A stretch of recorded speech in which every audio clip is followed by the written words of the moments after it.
Cette conférence va maintenant être enregistrée. Très bien, l'enregistrement est lancé, nous pouvons donc commencer. D'abord, avez-vous des questions sur la séance dernière? Non. Sur la dernière séance, bon et blanc à un moment donné, mais... D'accord. Bon, je vais quand même, donc pour vous présenter le plan du cours aujourd'hui, faire un rapide résumé, malgré tout, de ce qui s'y est dit, histoire de nous rafraîchir un peu les idées à tous deux, puisque nous ne sommes que deux pour l'heure. Donc, avant d'en venir, d'abord, au rappel à quelques critiques contemporaines des arguments classiques. Donc, je vais d'abord très rapidement mentionner une ou deux critiques de l'argument de Descartes, et puis surtout m'étendre sur la question de l'argument kantien, et de la critique kantienne de l'argument ontologique, avec en particulier sa discussion au XXe siècle, notamment par Plantinga, donc un philosophe dont je peux déjà entrer le nom dans le chat, à vrai dire, puisque je vais fréquemment m'y référer. L'ouvrage que je citerai le plus souvent de Plantinga, c'est The Nature of Necessity, et comme vous pouvez le voir, mon anglais ne s'est pas amélioré entre-temps. En termes de prononciation, il n'importe. Et dans un dernier temps, je vais en venir à la présentation concrètement de quelques preuves modales. Donc d'abord la preuve de Plantinga, puisque nous aurons vu sa critique du kantisme, et j'en viendrai par la suite à deux autres preuves. Donc la preuve de Tichy, qui est un peu plus originale, et une preuve très classique de logique, enfin une preuve modale très classique. Donc d'un côté une preuve très originale, d'un côté une preuve très classique, et puis enfin la preuve de Plantinga dans le fil de ce que nous aurons vu avec les critiques de l'argument kantien. Donc ça c'était pour le plan de la présente séance. Maintenant, concrètement, pour résumer très brièvement ce que nous avons fait, je vous avais, pour rappel, exposé la preuve de saint Anselme, preuve de l'existence de Dieu, preuve par l'absurde qui reposait implicitement sur la comparaison de l'être tel qu'on ne peut en concevoir de plus grand sans l'attribut existence dans la réalité, et l'être tel qu'on en peut concevoir de plus grand avec le dit attribut, avec l'existence. Donc en fait, on compare deux êtres, et c'est ainsi que procède la preuve par l'absurde. Les axiomes sous-jacents, je vous avais exposé, et en particulier, j'avais passé un peu de temps sur les axiomes que j'avais appelés, conformément à... Enfin, c'est une appellation qu'on leur donne couramment aujourd'hui. Évidemment, ce n'était pas l'appellation que leur donnait saint Anselme, les axiomes maïnongiens. C'est-à-dire l'idée qu'on peut parler d'une existence, même pour un être n'existant que dans l'intellect. C'est une certaine forme d'existence, et qu'on peut aussi associer des propriétés à des êtres n'existant que dans l'intellect. Par exemple, je peux dire Hamlet, chose du 42. Enfin, tout hasard. Bon. Voilà. Donc, à partir des axiomes maïnongiens, bon, on était revenu sur les problèmes que ça posait, et c'était la critique de saint Thomas. Je ne m'étends pas plus là-dessus, c'était le cours précédent. Nous vîmes ensuite la preuve cartésienne qui, justement, tenait compte de la critique thomiste et esquivait le problème des axiomes maïnongiens, mais au risque de la circularité, en faisant de l'existence une perfection, en disant à partir de là l'existence est nécessairement possédée par l'être parfait. Puis sa reformulation leibnizienne qui essayait d'échapper à la circularité, à savoir que Dieu étant l'être nécessaire existe si et seulement si il est possible. C'était ça l'argument leibnizien, donc finalement il fallait poser une possibilité pour qu'il y ait nécessité, et nous reviendrons plus tard sur pourquoi il faut qu'il y ait possibilité, au préalable pour que l'être nécessaire puisse exister, puisque c'était une question que vous m'aviez posée la semaine dernière. Nous allons en discuter plus longuement tout à l'heure, lorsque nous parlerons de la question des nécessités des ré et des dictos. Enfin, nous avons pu voir leur critique définitive, ou du moins fréquemment présentée comme définitive, par l'argument kantien, l'existence n'est pas un prédicat, du moins c'est le slogan. S'il faut retenir qu'un slogan de ce cours, retenez celui-ci. Donc, dire que l'existence est comprise dans la définition d'un être n'a pas de sens. Pour le voir plus clairement, il suffit de prendre la négation. Quand on dit d'un être qui n'existe pas, on ne dit pas qu'il a la propriété de ne pas exister, qui se surajouterait à ses autres propriétés. Quand je dis qu'une vache n'existe pas, enfin, bon, on en a parlé la semaine dernière, je ne m'étends pas plus longuement là-dessus. Ce résumé vous permet peut-être de comprendre pourquoi, encore aujourd'hui, l'argument ontologique donne lieu à une abondante production philosophique. C'est-à-dire que, comme vous avez pu le voir, et comme le souligne Plantinga de l'ouvrage que je citais ici, The Nature of Necessity, on touche en fait, en discutant de l'argument ontologique et de ses conditions de validité, au-delà de la simple question de l'existence de Dieu.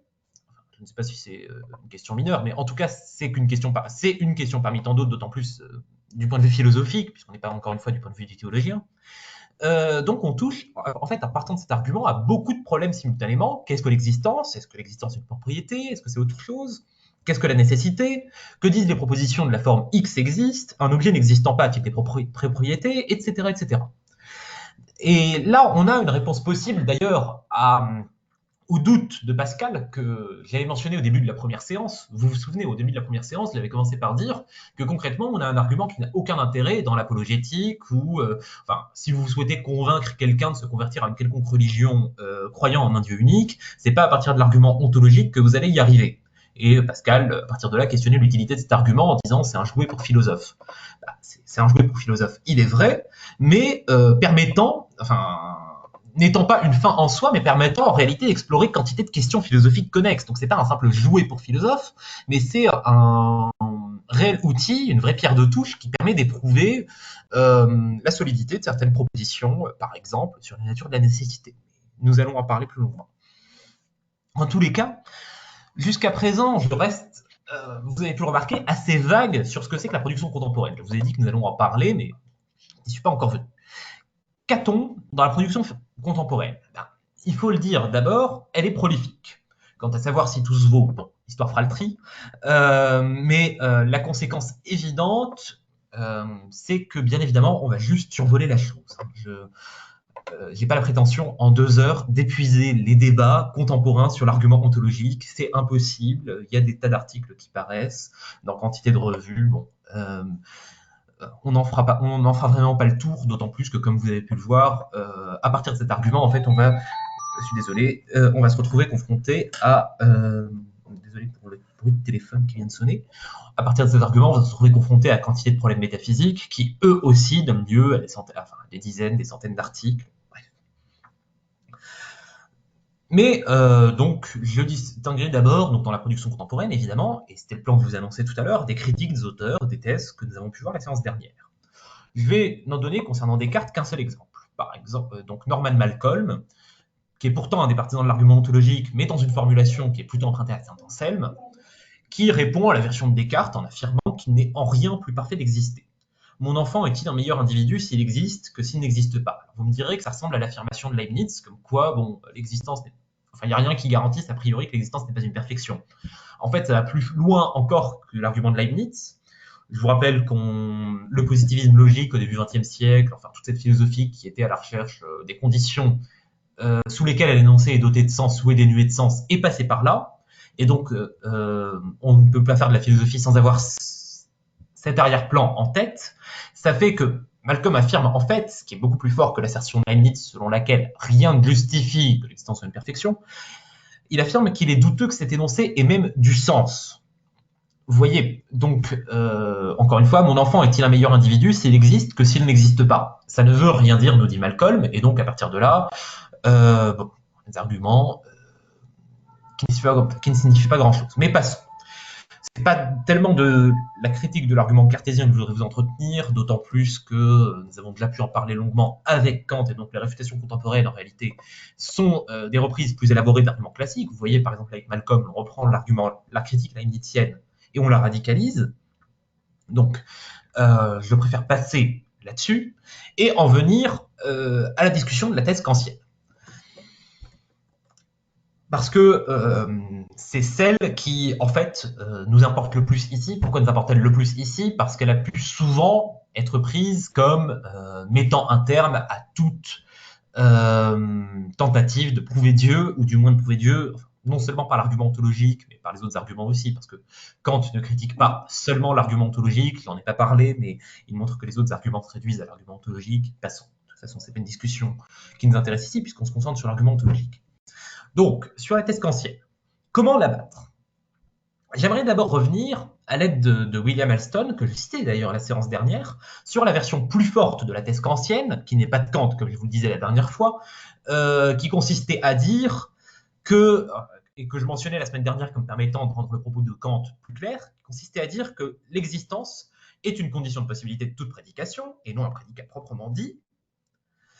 Donc, qu'à partir de là, on ne peut rien prédiquer d'entité non existante, ça n'aura pas de sens, tout simplement. Dire Hamlet fait du 42 n'a pas de sens, non. En tout cas, Alston, dans un article de 1960, The Ontological Argument Revisited, revient sur la critique kantienne de la preuve ontologique de l'existence de Dieu et essaye justement de montrer que l'affirmation que l'existence n'est pas un prédicat, du moins entendu dans ce sens très fort, selon lequel l'existence est la condition de possibilité de toute prédication, montre que, en tout cas, Alston montre que, à entendre la critique kantienne dans ce sens très fort, il est douteux qu'elle vaille. Je m'explique. Quand on dit, alors bien sûr, le but d'Alston ici, d'ailleurs, simple précision, au passage, le but d'Alston ici, je vous inscris peut-être les noms parce que Alston. Donc, encore une fois, là, je suis dans des auteurs de toute façon. En fait, je souhaite simplement ici vous donner un panorama, vous donner quelques exemples de critiques, mais je vais surtout ensuite me concentrer sur Plantinga. Donc, pour l'instant, que ce soit Malcolm, comme vous avez pu le voir, sur lequel je passais très vite, et Alston, sur lequel je vais aussi passer très vite. Ne vous étonnez pas si je ne m'attarde pas là-dessus dans le détail. Bon, passons. En tout cas, Alston revient à ce que je vous disais la dernière fois. La question des entités fictionnelles. Vous vous souvenez que lorsqu'on dit l'existence n'est pas un prédicat, donc pour abattre finalement les preuves ontologiques, la preuve de Saint-Anselme comme la preuve de Descartes, on dit l'existence n'est pas un prédicat, donc dans cette version forte, l'existence est la condition a priori et la condition de possibilité de toute prédication. On ne peut rien prédiquer d'entité non existante. Bien, Alston revient à la question des entités fictionnelles pour démontrer que cette approche ne tient pas tout à fait. On distingue en effet dans le langage courant différents modes d'existence. C'est-à-dire qu'en réalité, lorsqu'on dit Hamlet, chose du 42, on parle d'un Hamlet qui existe dans la fiction et non dans la réalité. Ce qui signifie quoi? Ce qui signifie qu'en fait, en prédiquant quelque chose d'une entité fictionnelle, on n'a pas besoin de postuler une inexistence meinongienne. On n'a pas besoin de postuler une inexistence meinongienne parce que y a une vraie existence, mais une vraie existence dans un certain domaine de la réalité. Ici, par exemple, dans le domaine de la fiction. Bon. L'objection classique à ce que dit là Alston consisterait à dire qu'en fait, ces modes d'existence n'en sont pas vraiment. On parle simplement d'entités différentes. Lorsque vous dites, par exemple, de quelque chose qui existe dans la fiction, Hamlet existe dans la fiction, il y a des centaures dans la mythologie grecque. Vous ne posez pas l'existence d'entités, c'est une objection classique qu'on pourrait lui adresser, on ne pose pas l'existence d'entités fictionnelles appelées centaures, mais au contraire, c'est à traduire de la sorte. Lorsque les Grecs narraient leurs mythes, ils utilisaient un mot signifiant centaure. Ou, enfin, signifiant centaure, donc recouvrant ce que le concept recouvre. Ou plus directement en lien avec notre objet, dans l'exemple de Dieu, dire on peut former le concept d'un ens summe perfectum, d'un être suprêmement parfait, c'est-à-dire de Dieu, peut se traduire par nous pouvons apprendre comment utiliser dans le langage l'expression être suprêmement parfait. En d'autres termes, on peut toujours trivialiser, semble-t-il, les énoncés sur les entités fictionnelles en faisant des réalités purement langagières. Le problème que pointe Alston est le suivant. En disant un mot signifiant, par exemple, plus haut, un mot signifiant centaure, ou des contextes dans lesquels utiliser l'expression être suprêmement parfait a du sens, on fait toujours référence à une signification. Donc, et à partir du moment où on fait référence, il faut bien situer la signification quelque part. Il faut présupposer une forme d'existence au moins mentale. Vient donc un moment où on est bien obligé d'avoir quelque chose qui n'est pas purement langagier. En d'autres termes, le problème en d'autres termes, on a une existence qui n'est pas purement langagière pour les entités de fiction, ce qui peut qu'on peut prédiquer juste titre d'elle certaines propriétés, dire par exemple Othello est mort, et dire Othello n'est pas, qu'est-ce qu'il n'est pas? Il n'est pas brésilien. À tout hasard, je prends l'exemple d'Othello à tout hasard. Bon. Alors, donc ça, c'est une tentative de critique, en tout cas de la version radicalisée de l'argument kantien. Version radicalisée qu'en fait on doit à Moore, qui date du début du XXe siècle, mais qui, si elle est vraie, rend l'argument kantien d'autant plus fort, puisque l'existence n'est assurément pas un prédicat si on ne peut rien prédiquer du tout sur les entités fictionnelles. Bon. Le problème dans l'argument d'Alston, Argument qui est d'ailleurs en fait la reprise d'un argument archi-classique, parce qu'il est déjà présent, même si de manière un peu floue, chez Platon, lorsqu'il s'agit de dire que si on peut parler d'une chose, c'est qu'il y a une certaine forme d'existence dans la chose. Le problème, disais-je dans l'argument d'Alston, c'est que lorsqu'on dit être un centaure, il est douteux qu'on pointe réellement vers un individu. En fait, on peut affirmer qu'on pointe vers une propriété, la centauréité. Donc, disant d'un centaure qu'il a 4 pattes, je ne dis rien d'entité. Je dis quelque chose d'une propriété. De même que la propriété être bipède implique la propriété avoir des pieds, peu importe si la propriété être bipède est instanciée ou non, et je constate que nous avons un nouveau participant. Bonjour. Bonjour, m'entendez-vous?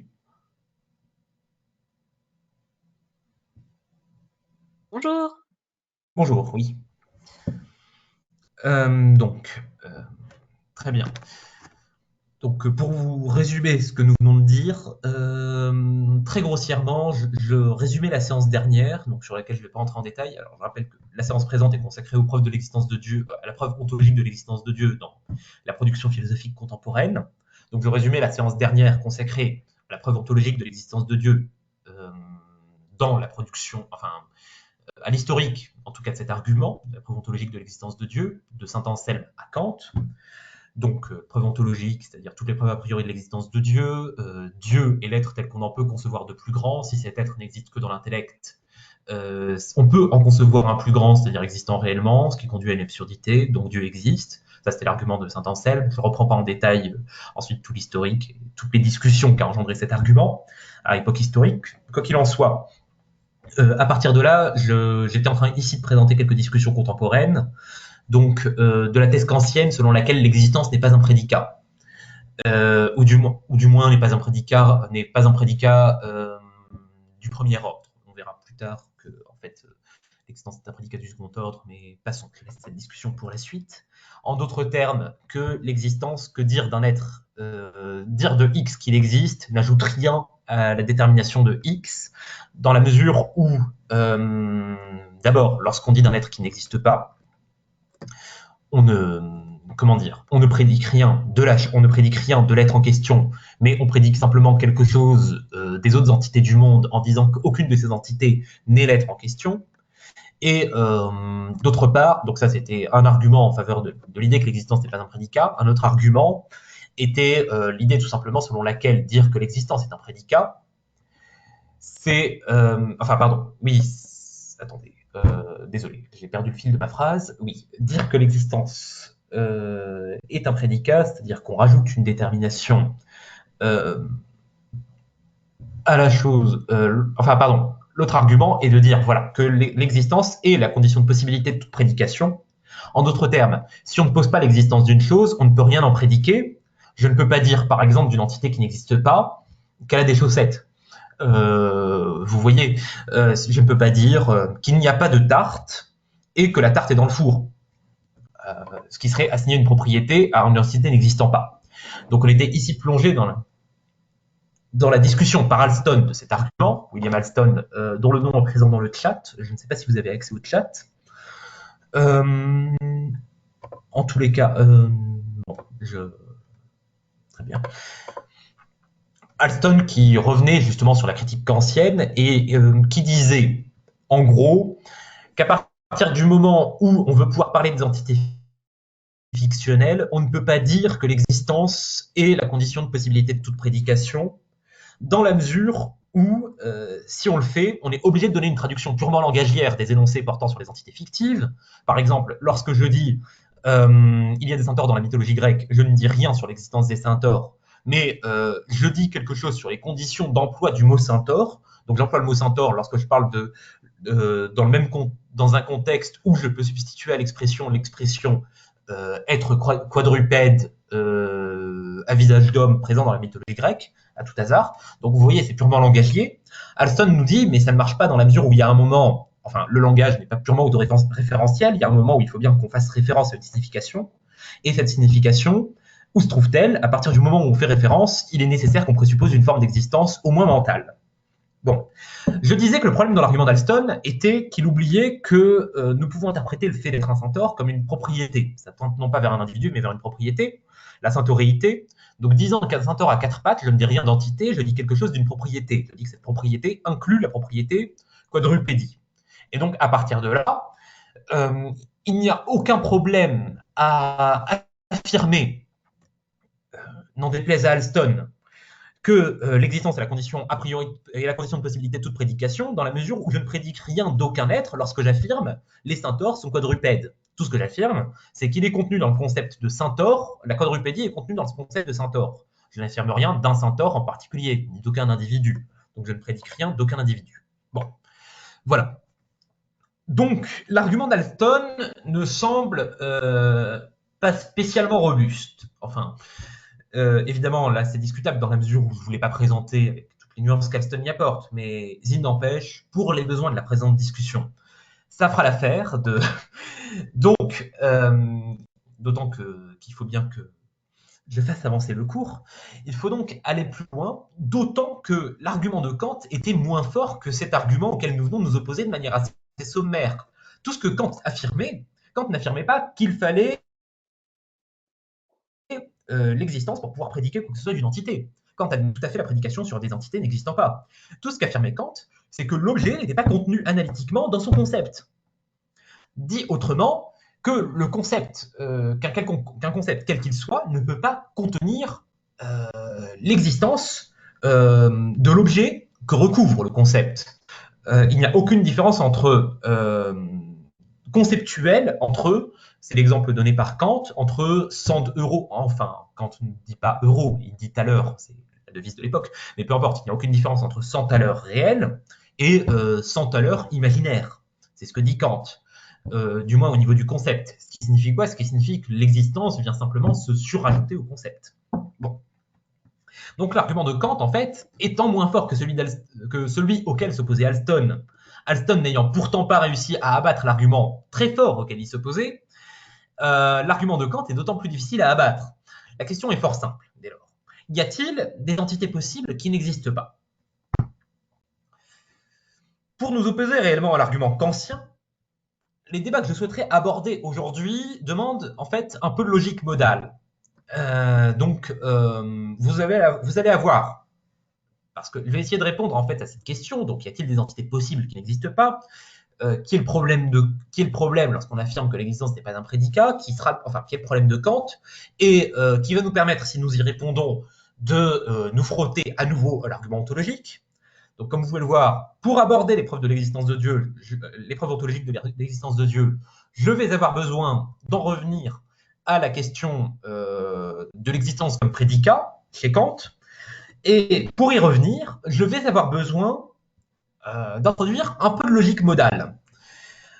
Ce qui va nous permettre d'ailleurs de traiter un peu plus rigoureusement des notions de nécessité et des notions d'existence in intellectu, entre points peut-être restés un peu flous la dernière fois.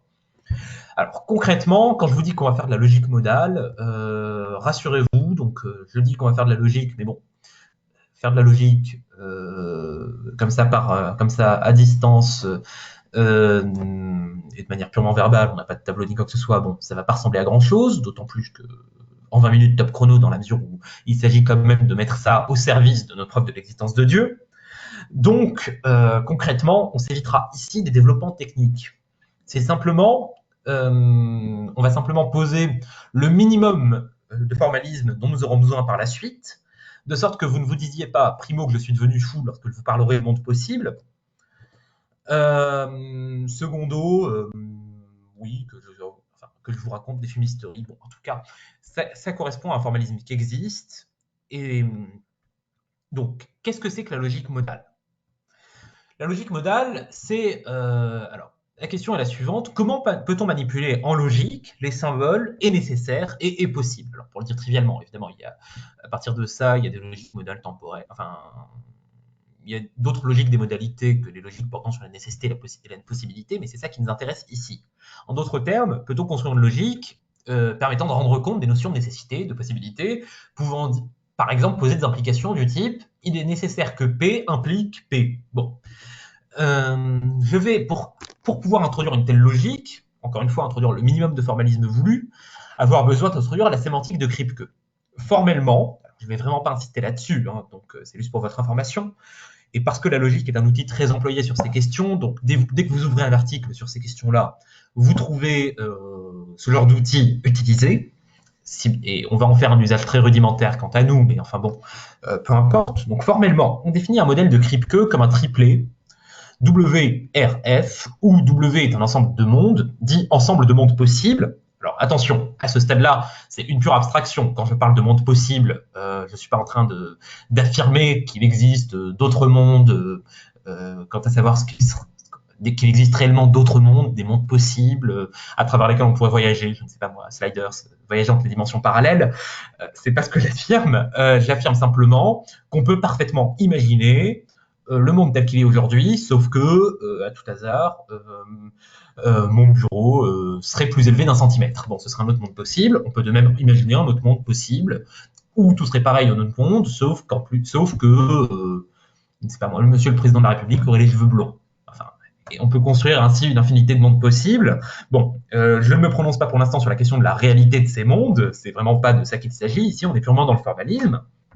Donc, W, un ensemble de mondes, dit ensemble de mondes possibles. D'ailleurs, en réalité, dans la sémantique de Kripke, rien n'empêche de poser pour W, enfin que les éléments de W soient tout et n'importe quoi. Par exemple, vous pouvez parfaitement poser n, votre ensemble de mondes possibles, et donc chaque nombre serait un monde possible. Bon, en soi, c'est conforme à la sémantique. Vous voyez, évidemment, ça ne correspond pas à ce qu'on veut faire nous ici avec nos mondes possibles, mais bon, c'est juste pour vous dire que c'est juste un cadre formel.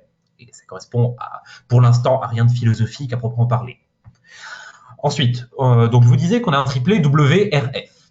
R est une relation binaire sur W. Alors, sans plus de précision pour l'heure, on ne lui impose aucune propriété, ni réflexivité, ni transitivité, ni rien du tout.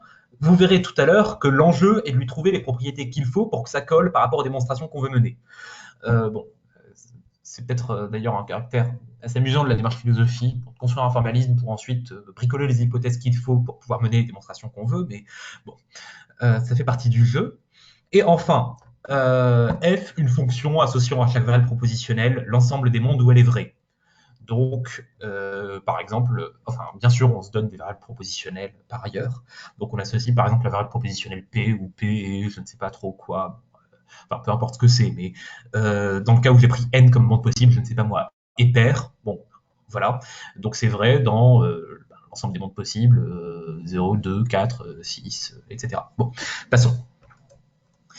On définit à présent la formule « il est nécessaire que P » de la sorte. Cette formule est vraie dans un monde si et seulement si elle est vraie dans l'ensemble des mondes accessibles depuis ce monde. Qu'est-ce que je définis comme l'ensemble des mondes accessibles depuis un monde? Soit deux mondes W et W'. W' est accessible depuis R si et seulement si on a W, R, W'. W est en relation avec W'. R est dite relation d'accessibilité. Pour vous donner un exemple concret, parce que peut-être que vous allez me dire c'est très abstrait tout ça, imaginez, on va se situer dans une sémantique très hypothétique, temporelle. D'accord? Donc R, c'est notre relation à lieu avant. D'accord? Donc, et donc W, c'est l'ensemble des mondes à différents instants. Donc, par exemple, le monde aujourd'hui, le monde demain, le monde après-demain. Alors on suppose un ensemble fini, donc on va supposer que tout ça c'est discret. Donc que le monde aujourd'hui, enfin, c'est toujours le même, sans se poser la question est-ce que le monde à 19h est le même que le monde à 20h? Ça, on s'en fiche ici, ce serait entrer dans des complexités sans nom. Bon, donc vous voyez ici, R est une relation d'ordre, et même une relation d'ordre strict. Et donc, à partir de ce monde-là, le monde de demain est accessible, mais le monde d'hier n'est pas accessible. Parce que tout simplement, on n'a pas de symétrie, donc le monde d'hier, à partir du monde d'hier, on peut accéder au monde d'aujourd'hui, mais non l'inverse. Pourquoi définir la formule « il est nécessaire que P » comme vraie dans un monde si et seulement si elle est vraie dans l'ensemble des mondes accessibles depuis ce monde, et non pas la définir simplement comme vraie dans tous les mondes possibles. Ceci pour pouvoir dire, par exemple, dans l'exemple des structures temporelles que je vous donnais à l'instant, qu'une proposition toujours vraie à partir d'une certaine date est nécessaire dans ces mondes-là. Mettons qu'à partir d'aujourd'hui, il va pleuvoir tous les jours. Ben, je peux dire, à partir d'aujourd'hui, il est nécessaire qu'il pleuve. Et de fait, ça ne va jamais être invalidé. Vous voyez, et peu m'importe qu'il a pu ne pas pleuvoir dans le passé, il y a malgré tout une nécessité. Donc, voilà, c'est simplement pour pouvoir se débrouiller avec ce genre de formule. Mais en fait, encore, ça peut sembler brumeux avec la nécessité, mais on le voit encore plus clairement avec la possibilité. J'y viens. On définit la possibilité de la sorte. Il est possible que P est vrai dans un monde si et seulement si elle est vraie dans au moins un monde accessible depuis ce monde. Sans quoi, on pourrait dire il est possible qu'il pleuve aujourd'hui, alors que la seule fois où il a plu, c'était hier. Mettons que la relation d'accessibilité, ce soit la relation a lieu avant. Bon, mettons qu'il a plu dans le monde d'avant-hier. Si je dis aujourd'hui il est possible qu'il pleuve, c'est absolument faux. Si je suppose que dans aucun des mondes futurs il ne pleuvra. Vous le voyez bien. Et donc pourquoi veut-on cette symétrie entre possibilité et nécessité notamment pour que les formules du type il est possible que non P est équivalent à il n'est pas nécessaire que P, qu'on ait ces équivalences. Vous voyez, il y a l'état d'équivalence commode entre nécessité et possibilité, donc non nécessaire que P est équivalent à il est possible que non P. Bon, voilà, ce genre d'équivalence assez pratique. Donc dans la mesure où on les veut, on est obligé de maintenir la symétrie entre possibilité et nécessité, et donc on ne peut pas affirmer que il est nécessaire que P est vrai si et seulement si P est vrai dans tous les mondes possibles. Il faut simplement que ce soit vrai dans les mondes accessibles par la relation d'accessibilité, par la relation R. Bien. Donc, pour le reste, on est dans une logique, alors propositionnelle du premier ordre, enfin, ce qui vous chante, quoi, on ne peut plus classique. Notez que les propriétés de la nécessité et de la possibilité dépendent de celles de la relation d'accessibilité. Par exemple, j'ai donné tout à l'heure l'exemple de l'implication, il est nécessaire que P implique P. En fait, cette proposition n'est toujours vraie qu'à condition que R soit réflexive. La démonstration est aisée. Supposons que R ne soit pas réflexive. Donc il existe un monde W, de grand W, tel que petit w n'est pas en relation avec lui-même. D'accord ? À partir de là, P peut y être fausse, mais P peut y être fausse dans W, mais il peut être nécessaire que P parce que tous les mondes en relation avec W voient P être vrai. Donc à partir de là, en général, sauf dans les systèmes construits pour une pure gymnastique d'esprit, on va toujours poser R réflexive. Bon, pour une raison évidente. Après tout, dire il est nécessaire que P, mais P n'est pas vrai, ça semble un peu absurde. Pardon, j'ai simplement mon chargeur à brancher, je reviens dans 2 secondes.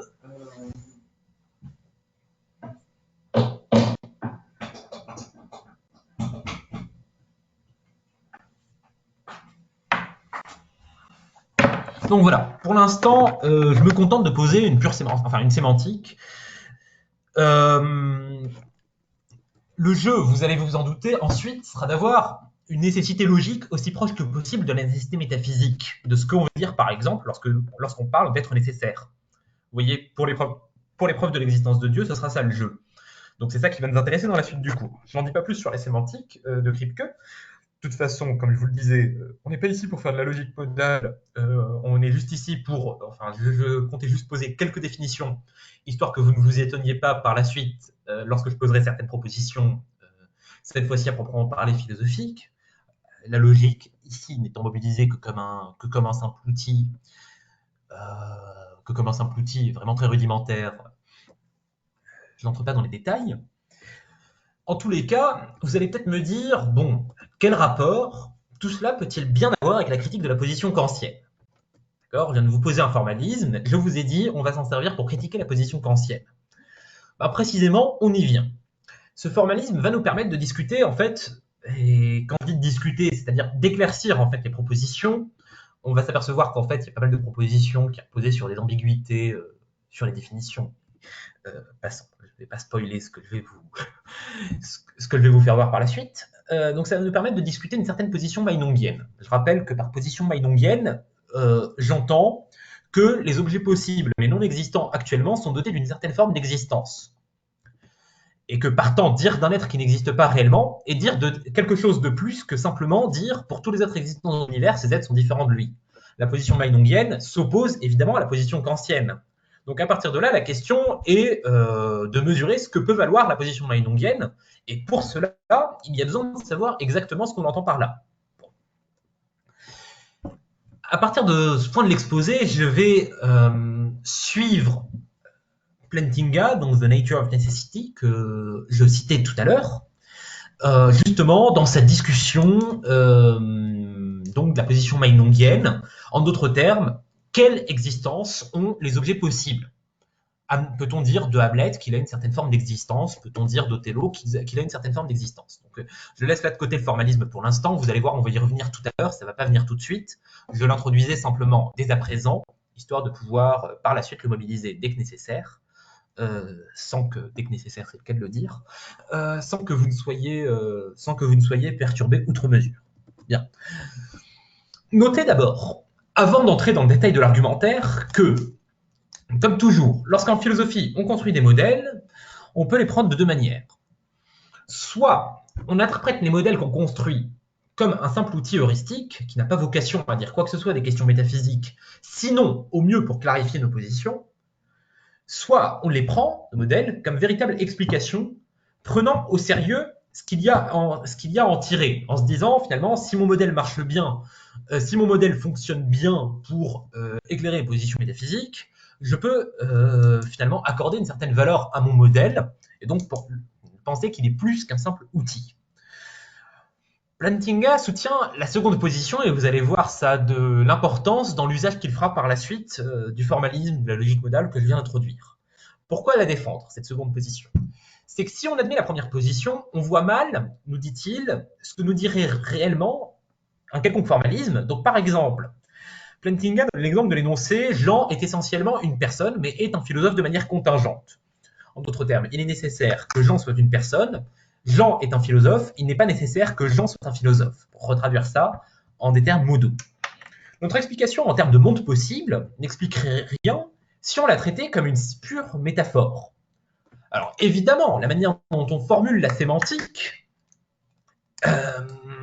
ici celle de Kripke, a une part d'arbitraire. Ça, c'est pas ça la question. Évidemment, on formule la sémantique, on la bricole comme on veut.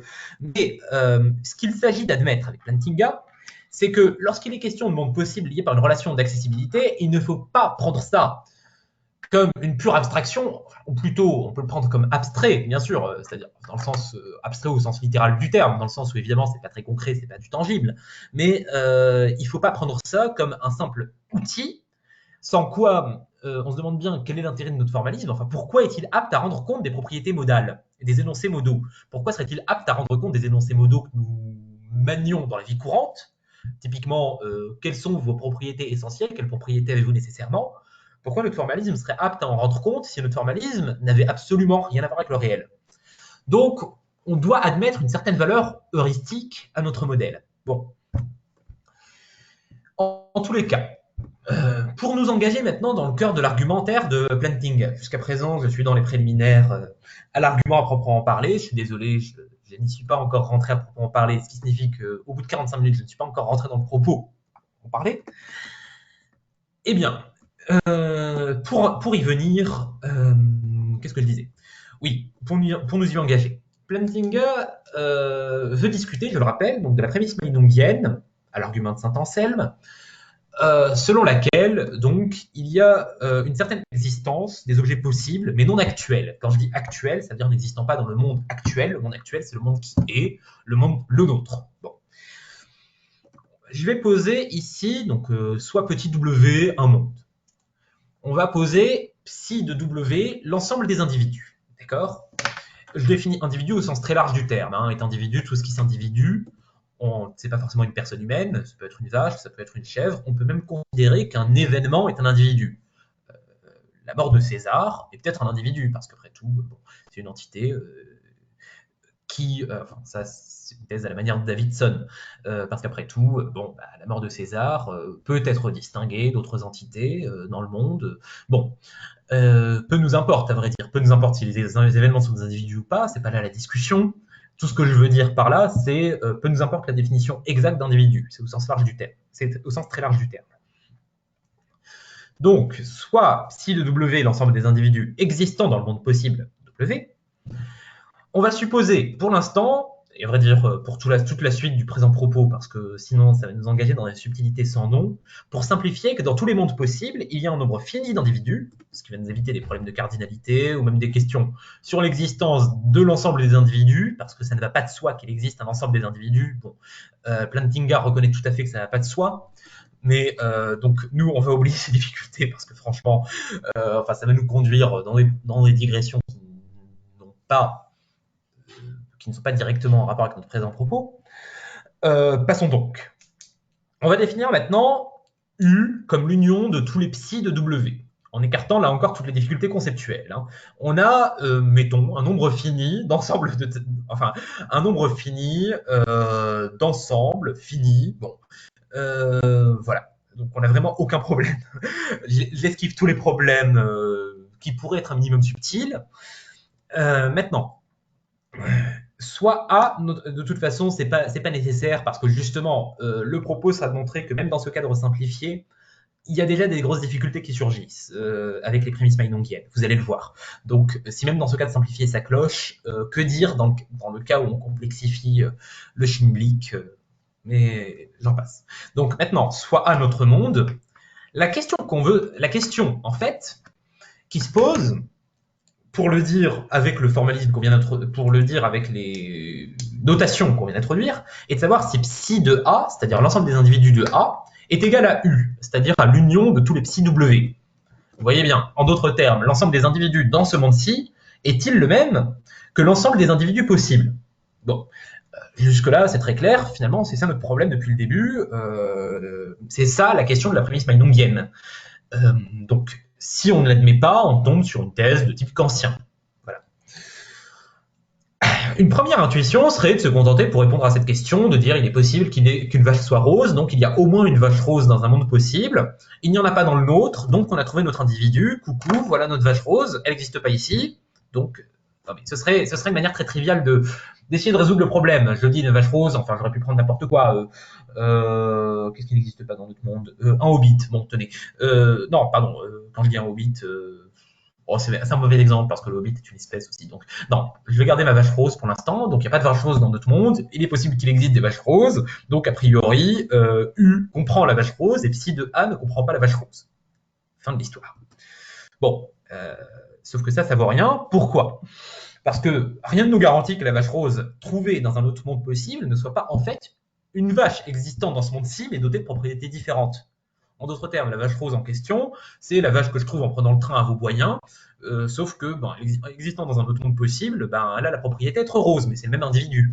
Bon, vous voyez un peu le genre de gymnastique d'esprit auquel on arrive. Donc là, vous allez voir, ça va être très... Ici, les exemples amusants s'enchaînent. D'ailleurs, je vous invite à lire quelques articles sur ce genre de questions. C'est très amusant, les expériences de pensée convoquées. C'est assez plaisant.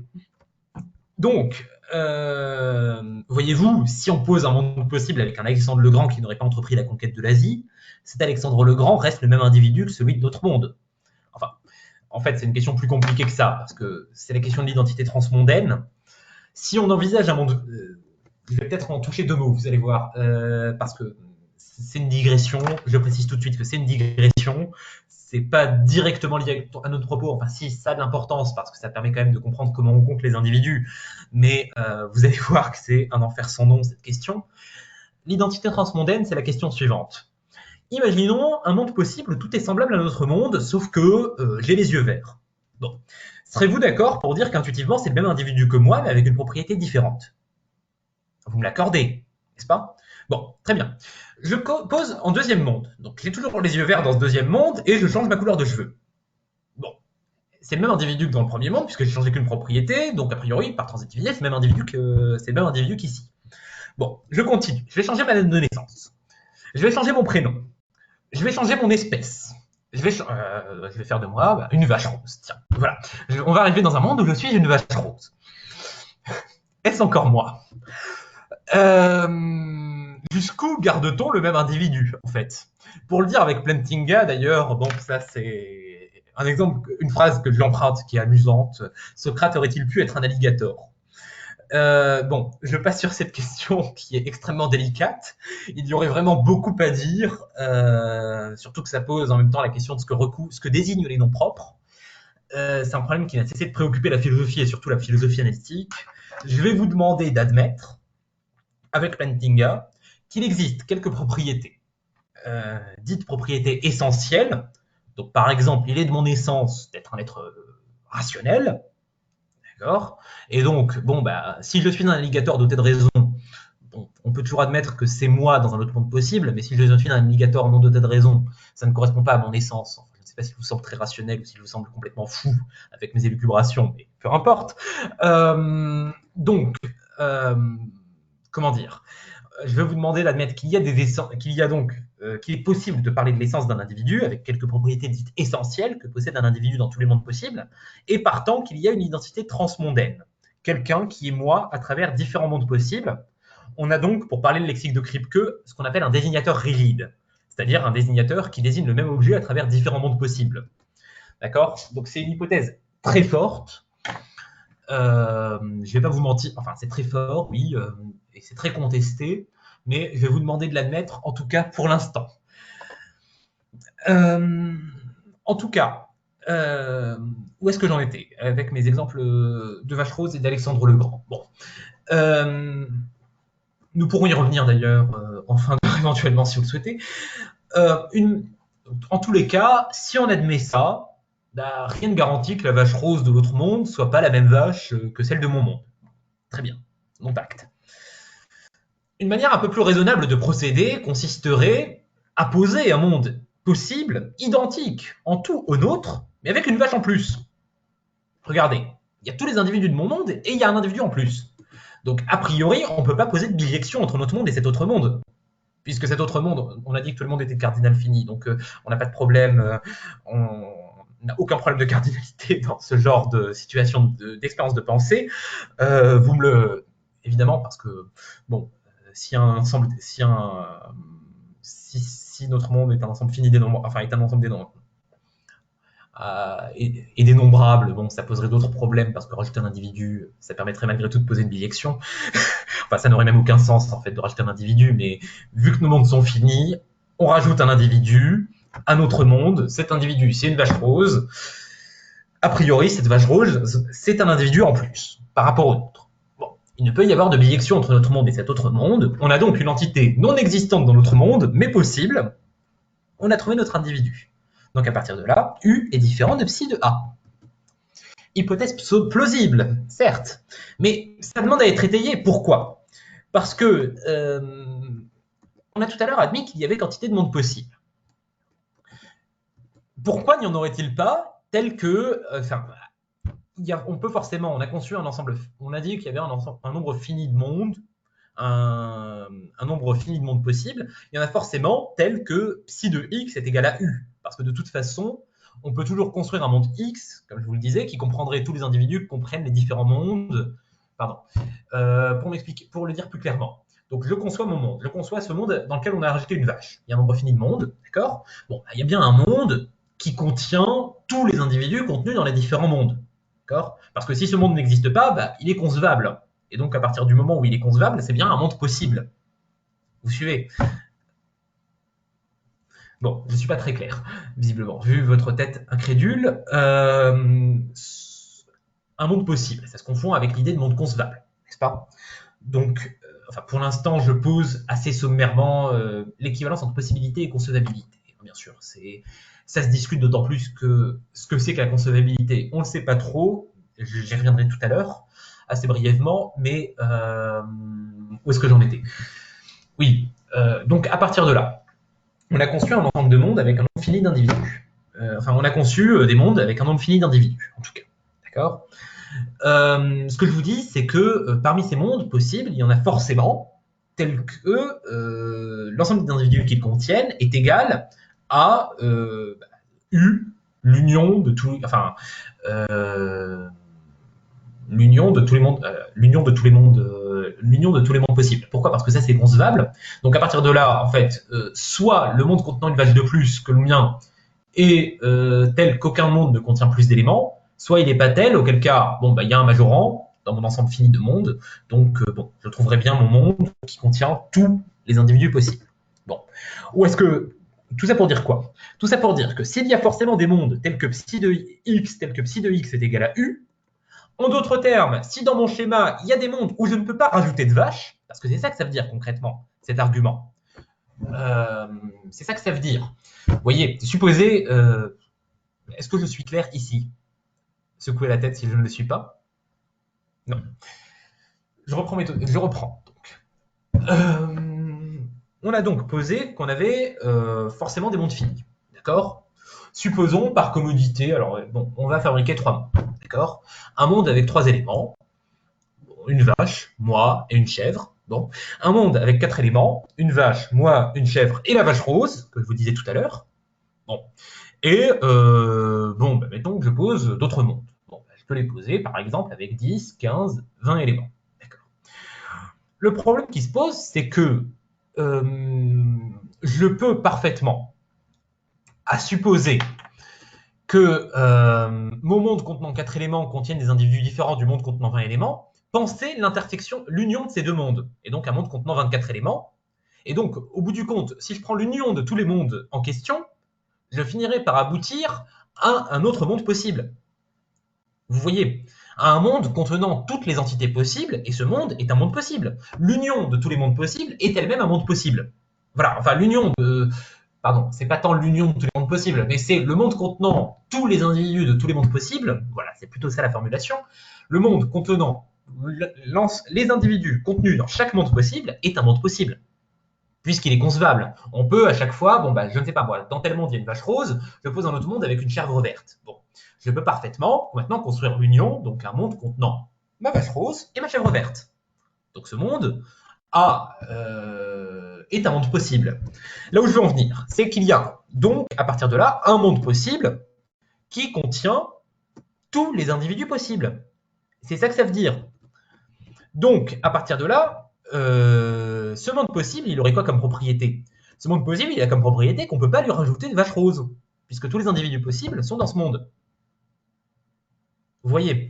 Donc, à partir de là, il y a forcément des mondes tels qu'il est illégitime d'y rajouter des individus. À savoir au moins le monde contenant les individus contenus dans tous les autres mondes. Bon. La question maintenant est de savoir si ce monde est le nôtre. En d'autres termes, parce que si ce monde est le nôtre, bah alors on ne peut pas rajouter d'autres individus dans notre monde, et alors on ne peut pas rajouter de vaches roses dans notre monde, donc notre monde contient toutes les entités possibles.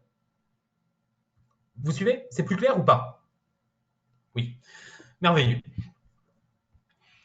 Ce qu'on veut pouvoir affirmer, c'est qu'il existe une vache qui n'a pas la propriété existence dans notre monde.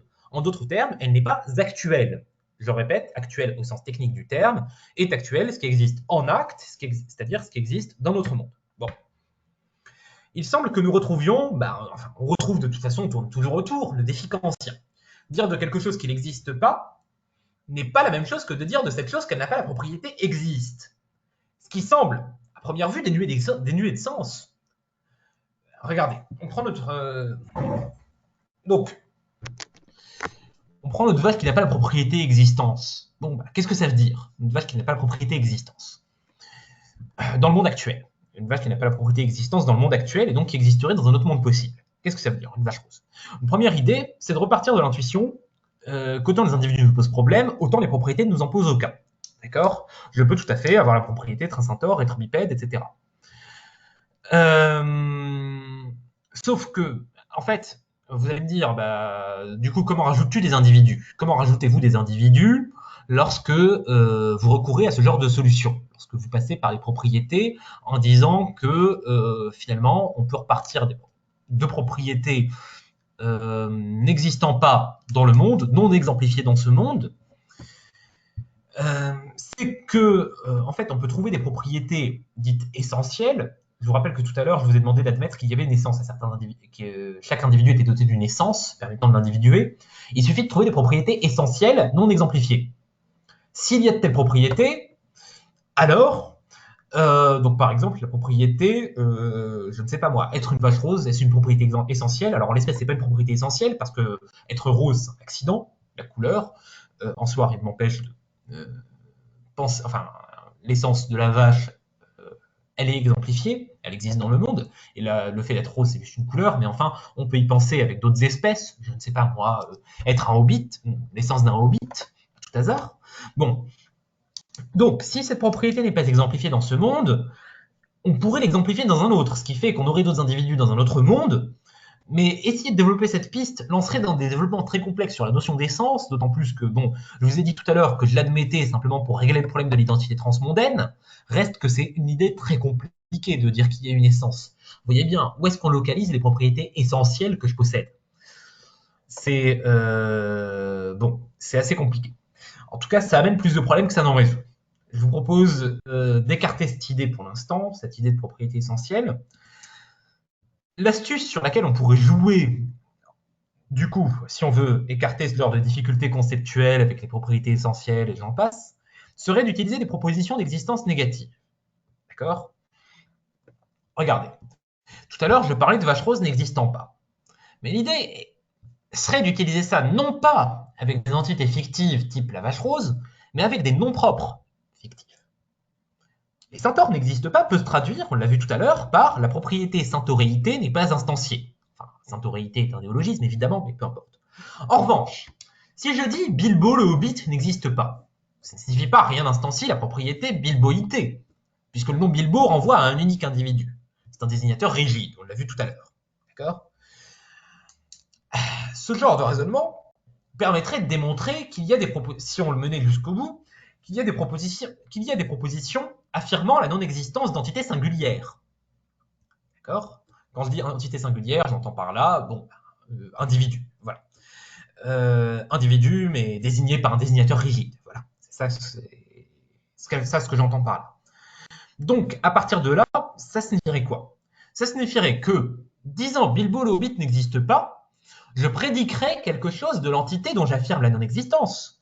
Parce que, si tel n'est pas le cas, dans la mesure où il y a une essence de Bilbo, dans la mesure où il y a un désignateur rigide, dans la mesure où Bilbo existe dans d'autres mondes possibles, on ne peut pas traiter ça ni comme si c'était une simple propriété, ni comme si tout ce que je disais, c'est que l'ensemble des individus existants dans ce monde-ci ne sont pas Bilbo.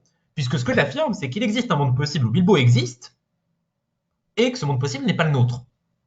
D'accord? Bon. Donc, Bilbo n'existe pas, on aurait notre solution. Au lieu de poser une vache rose qui n'existe pas, on dirait Bilbo n'existe pas. Est-ce que cette piste fonctionne? Bon. En fait, pas tellement. Pourquoi? Le problème qui se pose est le suivant. Supposons une proposition de forme négative. Ici, pas forcément d'existence. Hein. Posons simplement Socrate n'est pas chauve. D'accord? Si ça vous va, bon, enfin, j'imagine qu'il devait avoir une calvitie dans ces dernières années, mais je n'en sais rien, peu importe, puisqu'il est mort assez âgé. Voilà. Quel sens a une telle proposition? Quand je dis Socrate n'est pas chauve, qu'est-ce que je dis? C'est d'importance parce que ça me permettra de comprendre ce que je dis lorsque je dis Bilbo le Hobbit n'existe pas. Ou Socrate n'existe pas d'ailleurs, même si Socrate a existé. Enfin bon, parce... En fait, on peut avoir deux sens. La proposition Socrate n'est pas chauve est ambiguë. Soit on l'interprète avec un sens d'édicto, soit on l'interprète avec un sens d'éré. La distinction que j'introduis là est une distinction fondamentale parce qu'elle est omniprésente dans les débats sur la nécessité. Donc, je tiens à ce que vous la reteniez, nécessité d'édicto, nécessité d'éré. Enfin, pardon, ici, sens d'édicto, sens d'éré. On reviendra tout à l'heure sur la question de la différence d'édicto, d'éré sur la question de la nécessité. Quand on parle d'une propriété possédée d'édicto, on signifie par là que, en fait, qu'elle relève de l'énoncé et non pas de l'entité, contrairement au sens d'éré. Donc, ça concerne l'entité. Pour donner l'exemple concret, enfin, pour être plus clair, dans ce cas précis, Socrate n'est pas chauve. Soit ça signifie que Socrate, l'individu Socrate, a la propriété suivante, n'être pas chauve. Du coup, c'est d'éré. J'affirme une propriété d'un être. Soit je dis, d'édicto, il est faux que Socrate ait la propriété être chauve. Donc c'est pas qu'il a une propriété positive, n'être pas chauve. C'est qu'il n'a pas une certaine propriété. C'est que l'énoncé Socrate a la propriété être chauve est faux. D'accord? En prenant les jugements de non-existence comme jugement d'édicto, on ne ferait pas de la non-existence un prédicat. Et c'est une interprétation plus simple. Donc si je dis par exemple Bilbo n'existe pas, je ne dis pas que Bilbo, enfin que tous les êtres dans je ne dis pas que, enfin je n'affirme aucune propriété de Bilbo, je ne dis pas non plus que tous les êtres présents dans ce monde ne sont pas Bilbo, ce qui était la première interprétation qu'on avait donnée au cours dernier, permettant d'écarter ce genre de proposition. Ce que je dis, c'est il est faux que Bilbo existe. Donc en d'autres termes, ce que j'affirme, enfin, existe dans ce monde. D'accord? Donc, en d'autres termes, je prends l'énoncé Bilbo existe dans ce monde, ça c'est un énoncé qui a du sens, et je prends la négation de l'énoncé. D'accord? Reste alors à comprendre les phrases du type, comment dire, les phrases du type Bilbo est célibataire. J'ai dit Bilbo n'existe pas, bon, bah, c'est un énoncé, où on peut ne pas faire de la non-existence un prédicat, puisque je peux en faire, enfin, je peux lui donner un sens d'édicto, dire que ça signifie il est faux que Bilbo et la propriété existent, et non pas poser une propriété réelle non-existence. Vous voyez? Mais alors, comment comprendre? On retrouve sur la question des entités fictives. Comment comprendre la question, les phrases du type Bilbo chose du 42, Bilbo est célibataire, Bilbo est ce que vous voulez. Bon. Si on adopte une prémisse que nous dirons descriptiviste, à savoir que les propositions de ce type sont des propositions sur des objets, ici Bilbo, possible mais non existant, dont on prédique des propriétés, on désigne bien un objet. Et on ne désigne certainement pas une propriété, la bilboïtude. Donc célibataire, la propriété de célibataire serait inclue dans la propriété bilboïtude. On ne dit pas ça. On désigne un objet. Faut-il dès lors comprendre qu'on désigne un être réel, enfin pardon, un être possible mais non actuel, donc un être existant possible mais non actuel? Alors, pas vraiment, parce que ça signifierait, ça conduirait à affirmer que toutes les vérités sur cet être possible sont contingentes. Dit autrement, il y aurait du sens à dire que Tolkien se trompe en disant Bilbo est célibataire. Il y aurait un sens donc à pouvoir dire, et à pouvoir dire, même si c'est pas dans le bouquin, je sais que Bilbo chose du 35. Enfin, je sais pas combien il chose, mais il aurait fait quelle taille, bon, peu importe. Mais même si c'est pas dans le bouquin, Bilbo chose du 35. Cet obstacle n'est pas si grand. On peut toujours se débrouiller. Mais un autre problème, plus fondamental encore, est de comprendre comment fonctionne le nom propre. Enfin, quand je dis on peut toujours se débrouiller, j'entends par là qu'on peut toujours bricoler en disant oui, mais en fait, bon, bah, il y a une infinité de mondes possibles, avec une infinité d'individus différents, bref, correspondant chacun à Bilbo. En fait, mais justement, on y vient. C'est-à-dire qu'en fait, ce que je peux dire, c'est par exemple, il y a un monde possible où Bilbo chance du 36, il y a un monde possible où Bilbo chance du 34, il y a un monde possible où Bilbo chance du 35. Tous ces mondes possibles correspondent aux personnages fictifs décrits par l'œuvre de Tolkien. Mais alors, on tombe sur le problème de la manière dont fonctionne le nom propre Bilbo. Quelles sont les propriétés correspondantes à Bilbo? Une fois qu'on les énumère, on s'aperçoit qu'elles peuvent correspondre à une infinité de personnages de fiction, si on énumère que les propriétés données dans l'œuvre de fiction. De surcroît, se pose la question du monde où ces êtres ont les propriétés qu'ils ont, et du sens qu'il y a à leur attribuer des propriétés non décrites par l'auteur. En d'autres termes, on aurait une infinité... Enfin, on n'a pas un vrai nom propre, semble-t-il, mais en fait une description définie. Il existe X tel qu'on appelle X Bilbo, que X est un hobbit, que X, bah, je ne sais pas ce qu'il a fait d'autre, mais peu importe. Enfin, il n'y a pas de nom propre. Ici, en d'autres termes, il n'y a pas de désignateur rigide pour un être qui traverserait les mondes possibles, mais il y a une simple variable à laquelle on affecte quelques propriétés. Bon, alors le présent développement peut sembler un peu abstrait, j'imagine, pour peut-être, est-ce qu'il est mieux de prendre les questions en fin d'heure ou bon, je pense qu'il vaut mieux prendre les questions en fin d'heure, oui, et puis donc on reviendra. Sauf si vous voulez vraiment poser tout de suite, il n'y a pas de problème, mais non, très bien. Donc, sur ce développement-là, bon, c'est un peu abstrait, mais en tous les cas, la conséquence, c'est quoi? C'est qu'en fait, lorsque, même si on peut poser que l'existence est un prédicat, la non-existence n'est pas un prédicat, et on ne peut rien réellement prédiquer d'entités de fiction, du moins à prendre des entités de fiction comme correspondant à un nom propre. Ce ne sont pas des noms propres. Ça correspond à une variable à laquelle on affecte quelques propriétés et qui donc peut correspondre à une infinité d'entités présentes dans une infinité de mondes possibles qu'une entité de fiction. Voilà. C'est ça le présent propos. Ça a quoi comme conséquence? Ça a comme conséquence importante qu'il n'y a rien qui nous permet de penser qu'il y a des entités possibles n'existant pas dans ce monde-là, puisque ces entités possibles, soit ce sont des entités de fiction, mais auquel cas on peut leur attribuer une infinité d'autres attributs et donc les faire exister dans une infinité de mondes possibles, ce qui signifie qu'on n'a pas de nom propre, on n'a pas un désignateur rigide, mais on a une variable qui prend différentes valeurs selon les mondes possibles dans lesquels elle se situe.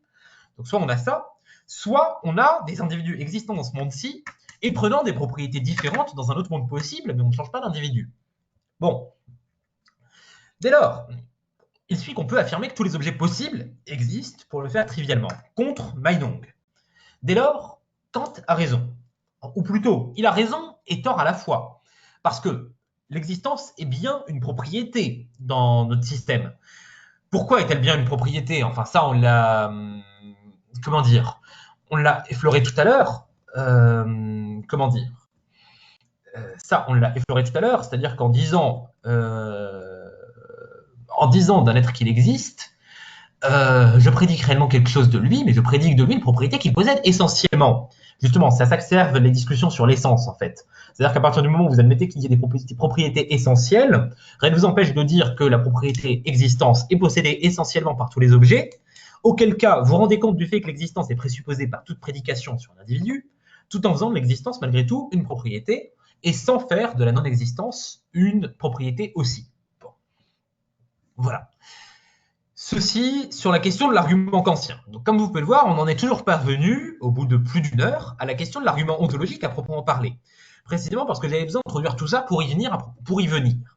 Et c'est ici que tout notre blabla, et tout notre formalisme en particulier, va enfin nous servir. Vous allez voir, c'est là que la sémantique de Kripke va enfin nous servir. À partir de ce genre de considération, on peut en effet, donc à la suite de Plantinga, reprendre les deux arguments de Saint-Anselme. Vous vous souvenez sans doute que je vous avais dit la semaine dernière qu'il y avait deux arguments chez Saint-Anselme, celui du chapitre 2, que nous avions exploré la dernière fois, et celui du chapitre 3. Ce sera l'occasion pour nous ici de parler du chapitre 3. D'autant que Plantinga finira par écarter le premier argument de Saint-Anselme, justement à cause de la prémisse meinongienne. Bon. Mais par démontrer ensuite que le chapitre 3 ne tombe pas sous le coup de la critique kantienne, parce que précisément la critique kantienne, disons que l'existence n'est pas un prédicat, va un peu fort. Oui, l'existence est un prédicat, oui, on peut en dire certaines choses, enfin, on verra ça tout à l'heure. On va y venir, ne vous inquiétez pas. On va avancer, on va essayer d'avancer pas à pas. Bon. En tous les cas, je vais d'abord... pour vous prouver au passage que le formalisme qu'on a introduit tout à l'heure sert à quelque chose, revenir sur la réfutation par Plantinga de l'argument de Saint-Anselme dans le chapitre 2 du Proslogion. D'accord? Et une fois que cela sera fait, je vais en venir à proprement parler au chapitre 3, à la preuve du chapitre 3, tel que développé par Plantinga. Donc, la critique de l'argument du chapitre 2. D'abord, pour rappel, le chapitre 2, c'est ce que je disais la semaine dernière, mais je le redis quand même dans la mesure où nous avons s'est ajouté à nous tout à l'heure, le chapitre 2 de Saint-Anselme, du Proslogion de Saint-Anselme, disait en gros la chose suivante: soit M, l'être tel qu'on en peut penser de plus grand. Supposons que cet être n'existe que dans l'intellect. Alors, on peut en penser un plus grand, puisqu'on peut imaginer un être qui serait pareil, mais qui existerait en plus dans la réalité. Donc, c'est absurde, donc on est obligé de penser l'existence réelle de M. Voilà, l'existence dans la réalité de M. D'accord. Voilà pour le dire trivialement, évidemment, il y aurait beaucoup plus à en dire, mais pour le résumer en une phrase, l'argument de Saint-Anselme, c'était ça. La réfutation par Plantinga de l'argument de Saint-Anselme repose d'abord sur le point que nous venons de mettre en évidence, à savoir qu'il n'y a pas de... à savoir que le rejet de toute prémisse meinongienne, à savoir que l'existence dans l'intellect est une certaine forme d'existence, mais aussi, et ça c'est très intéressant, sur le fait qu'il n'y a pas, même à admettre une prémisse meinongienne, d'évidence démonstrative dans l'argument de Saint-Anselme. Anselme n'est pas parfaitement cohérent dans sa réductio ad absurdum, et pour cause, toutes les propositions ne sont pas clairement explicitées chez lui, tandis que le lexique des mondes possibles ne lui est pas familier, et pour cause, il écrit au XIe siècle. On va le voir.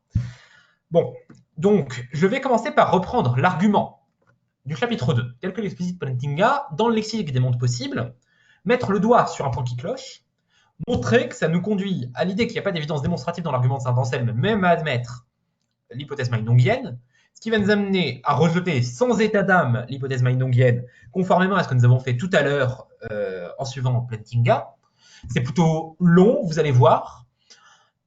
Et puis, ça va nous amener à parler ensuite, de manière un peu plus brève, sans trop nous étendre, mais enfin, sur la démonstration selon le chapitre 3. Bon.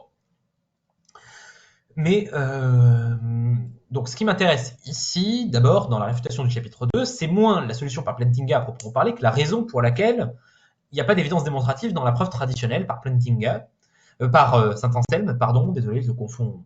Décidément, je confonds les noms, c'est le soir, je suis fatigué. Il n'y a pas d'évidence démonstrative dans l'argument de Saint-Anselme. Bien. Donc, reprenons donc. On avait supposé, avec Saint-Anselme, que pour x et y ayant... Là, je reprends pour l'instant le chapitre 2. D'accord ? Je reprends donc l'explicitation du chapitre 2, sa traduction en logique modale, et la preuve qu'il n'y a aucune évidence démonstrative là-dedans.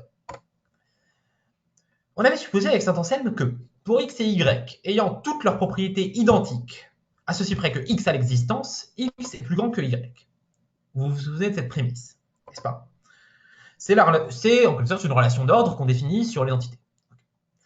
Dans le langage des mondes possibles, comment ça se traduit ? Vous vous souvenez donc de la sémantique qu'on a introduite tout à l'heure ? Ça se traduira de la sorte. Pour tout monde W et W', et pour tout objet X, si X existe dans W, et si X n'existe pas dans W', la grandeur de X dans W est supérieure à celle de X dans W'. D'accord ? Jusque-là, ça paraît assez logique. Donc on pose deux mondes, W et W', un seul objet, X. Si X existe, donc évidemment on a un désignateur rigide là-dedans, si X existe dans W et X n'existe pas dans W', la grandeur de X dans W est supérieure à celle de X dans W'. Très bien. Donc vous voyez, c'est une prémisse quand même assez meinongienne puisqu'on suppose X dans W'. Mais Plantinga fait preuve de charité ici envers Saint-Anselme, enfin charité, le terme est un peu fort, mais puisqu'il nous dit en fait qu'on peut reformuler l'argument en se passant de la prémisse meinongienne, en ayant quand même un argument qui tienne, qui puisse se formuler dans des termes identiques à ceux de Saint-Anselme, ce qui va permettre de montrer que l'argument de Saint-Anselme manque d'évidence démonstrative, mène à se passer de la prémisse meinongienne. Donc, qu'est-ce que c'est que cette prémisse affaiblie qu'on pourrait prendre ? On pourrait y substituer la prémisse faible, impliquant la précédente, mais plus facile à manier parce que plus légère, suivante. Pour tout W et tout objet X, tout monde W et tout objet X, si X n'existe pas dans W, il existe W', tel que... Non, pardon, c'est pas tant la prémisse meinongienne qu'on remet en cause. Non, je suis désolé. Oubliez ce que je viens de dire. On ne remet pas en cause ici la prémisse meinongienne. Simplement, c'est une hypothèse plus légère et qui tient malgré tout la route pour manier l'argument. Pour tout monde W et de tout objet X, si X n'existe pas dans W, il existe W' tel que la grandeur de X dans W' excède la grandeur de X dans W. Alors vous voyez, ici dans cette prémisse, on ne pose pas dans les hypothèses pour tout monde W et W'. En d'autres termes, tout ce qu'on pose, il n'est pas nécessaire qu'un être soit plus grand dans tous les mondes où il existe que dans tous les mondes où il n'existe pas. Bon. Je vois qu'on a un problème, qu'on a quelqu'un qui nous a quittés, là, visiblement. Bon, très bien. Ah, non. Bon. Mystérieux. Très bien. Bon, je vais reprendre malgré tout. Après tout, l'enregistrement est de toute façon en cours, donc il n'y a pas de grand problème à ce que quelques minutes soient ratées. Donc, où en était-je ? Oui. Pour tout monde W et tout objet X, si X n'existe pas dans W, il existe W' tel que la grandeur de X dans W' excède la grandeur de X dans W. Il n'est avec cette prémisse pas nécessaire qu'un être soit plus grand dans tous les mondes où il existe que dans tous les mondes où il n'existe pas. Vous voyez, tout à l'heure, on disait, pour tout W', si X existe dans W et X n'existe pas dans W', la grandeur de X dans W est supérieure à celle de X dans W'. Et ce, quelles que soient les propriétés de X par ailleurs. Ce qui signifie qu'on peut construire des exemples bizarres. Par exemple, supposer un monde possible où vous êtes une bactérie incapable de vous mouvoir et j'en passe. Un autre monde possible où vous êtes un titan, mais vous n'existez pas. Bon, ben, vous serez plus grand en tant que bactérie existante qu'en tant que titan n'existant pas. Enfin, c'est des comparaisons assez bizarres. Pour éviter ce genre de relation d'ordre tordue, Plantinga introduit cette version un peu affaiblie de l'argument. Bon. Où en étais-je? Oui, voilà, donc c'est pour s'éviter ce genre d'expérience de pensée bizarre. En tout cas, on définit Dieu dans le langage des mondes possibles. Alors, d'abord, on le définissait comme l'être dont la grandeur dans un certain monde possible ne peut être surpassée. Donc l'être tel qu'il existe W, tel que la grandeur de X dans W ne peut être surpassée. J'abrège ceci en M. Supposons cet être, donc M désignera dans la suite de l'exposé l'être dont la grandeur dans un certain monde possible ne peut être surpassée. D'accord ? Ce sera juste par commodité pour éviter de redire cette formule assez longue et assez pénible à chaque fois. Supposons cet être possible. Il suit, par définition de M, qu'il y a un monde possible W tel que M existe dans W. La suite de la preuve de Saint-Anselme se déroule en apparence assez naturellement. Supposons, alors en appelant A notre monde à nous, supposons que M n'existe pas dans A. Si Dieu existe dans W mais pas dans A, où W est le monde possible tel que M existe, alors sa grandeur dans W est supérieure à sa grandeur en A. Ou d'ailleurs, si on prend la prémisse affaiblie qu'on a prise tout à l'heure, il existe W' où M est plus grand qu'en A. D'accord ? Donc, on a un monde possible W et un être possible X tel que la grandeur de X dans W excède la grandeur de Dieu dans notre monde. Ce qui est absurde. Il n'est en effet pas possible qu'il y ait un être plus grand que M. D'où il suit qu'on a en apparence la conclusion voulue. On a la réduction ad absurdum voulue. C'est l'argument de Saint-Anselme tel quel. Vous me direz, tout fonctionne. Où est le problème? C'est là qu'apparaît l'intérêt d'avoir introduit tout à l'heure la sémantique de Kripke. Regardez. On a fait usage de quoi pour faire la réduction ad absurdum? On a fait usage de l'idée selon laquelle il est absurde qu'il y ait un être plus grand que M, d'accord? Et donc, poser qu'on a un monde possible W, un être possible X tel que la grandeur de X dans W excède la grandeur de Dieu dans notre monde, est donc absurde, puisqu'il est impossible qu'il y ait un être plus grand que M. Mais qu'est-ce qu'on veut dire lorsqu'on dit qu'il n'est pas possible qu'il y ait un être plus grand que M? En fait, on peut l'interpréter de différentes façons. Ça peut être assez subtil, là. C'est-à-dire que ce qu'on a fait, en partant de la prémisse que nous avons posée, à savoir que Dieu n'existe pas dans le monde actuel, nous avons démontré qu'il y a un monde possible W et un être possible X tel que la grandeur de X dans W surpasse la grandeur de Dieu dans notre monde actuel. On veut essayer de poser une contradiction avec l'énoncé « Il est impossible qu'il y ait un être plus grand que M ». Cet énoncé « Il est impossible qu'il y ait un être plus grand que M » peut s'interpréter au moins de deux façons. Soit on l'interprète de la sorte. Soit W, un monde où Dieu existe et atteint le maximum de grandeur. W pouvant être posé à condition qu'on admette la définition de Dieu qu'on a posée tout à l'heure. Il n'y a aucun monde W, il n'y a aucun être X, enfin aucun couple WX où W est un monde et X un être, tel que la grandeur de X dans W est supérieure à la grandeur de Dieu dans W. Donc je redis, on voulait traduire l'énoncé « Il est impossible qu'il y ait un être plus grand que M ». La première traduction était la suivante. Réécoutez. Soit W, un monde où Dieu existe atteint le maximum de grandeur, il n'y a aucun monde possible W', ni aucun être X, tel que la grandeur de X dans W' est supérieure à la grandeur de Dieu dans W. D'accord? Sauf que cette première interprétation, donc vous voyez, en fait, ce qu'on dit ici, c'est qu'il voilà, donc il n'y a aucun couple monde possible être, la grandeur est supérieure à la grandeur de Dieu dans le monde dans le monde dans lequel Dieu atteint le maximum de grandeur. D'accord? Donc on trouve aucun autre monde tel qu'on trouve un autre plus grand que Dieu dans le monde où il existerait. Le problème de cette interprétation, c'est qu'en fait elle n'a rien de contradictoire avec notre énoncé ci-dessus. regardez, l'énoncé à partir duquel on a mené la réduction ad absurdum, c'était quoi? C'était le suivant. Il y a un monde possible W. Alors, je vais peut-être d'ailleurs noter les énoncés tant qu'à faire. Alors, on avait cet énoncé d'abord. Pardon, non, c'est pas ça que je voulais faire. Désolé. Alors, donc, on avait réussi à démontrer, je suis allé très vite, hein, de toute façon, donc je n'ai pas repris, évidemment, la démonstration dans le détail, j'ai plutôt donné une idée de la démonstration. L'énoncé suivant, d'accord? On voulait démontrer que cet énoncé était absurde. Il y a un monde possible W, un être possible X, tel que la grandeur de X dans W surpasse la grandeur de Dieu dans notre monde actuel. D'accord?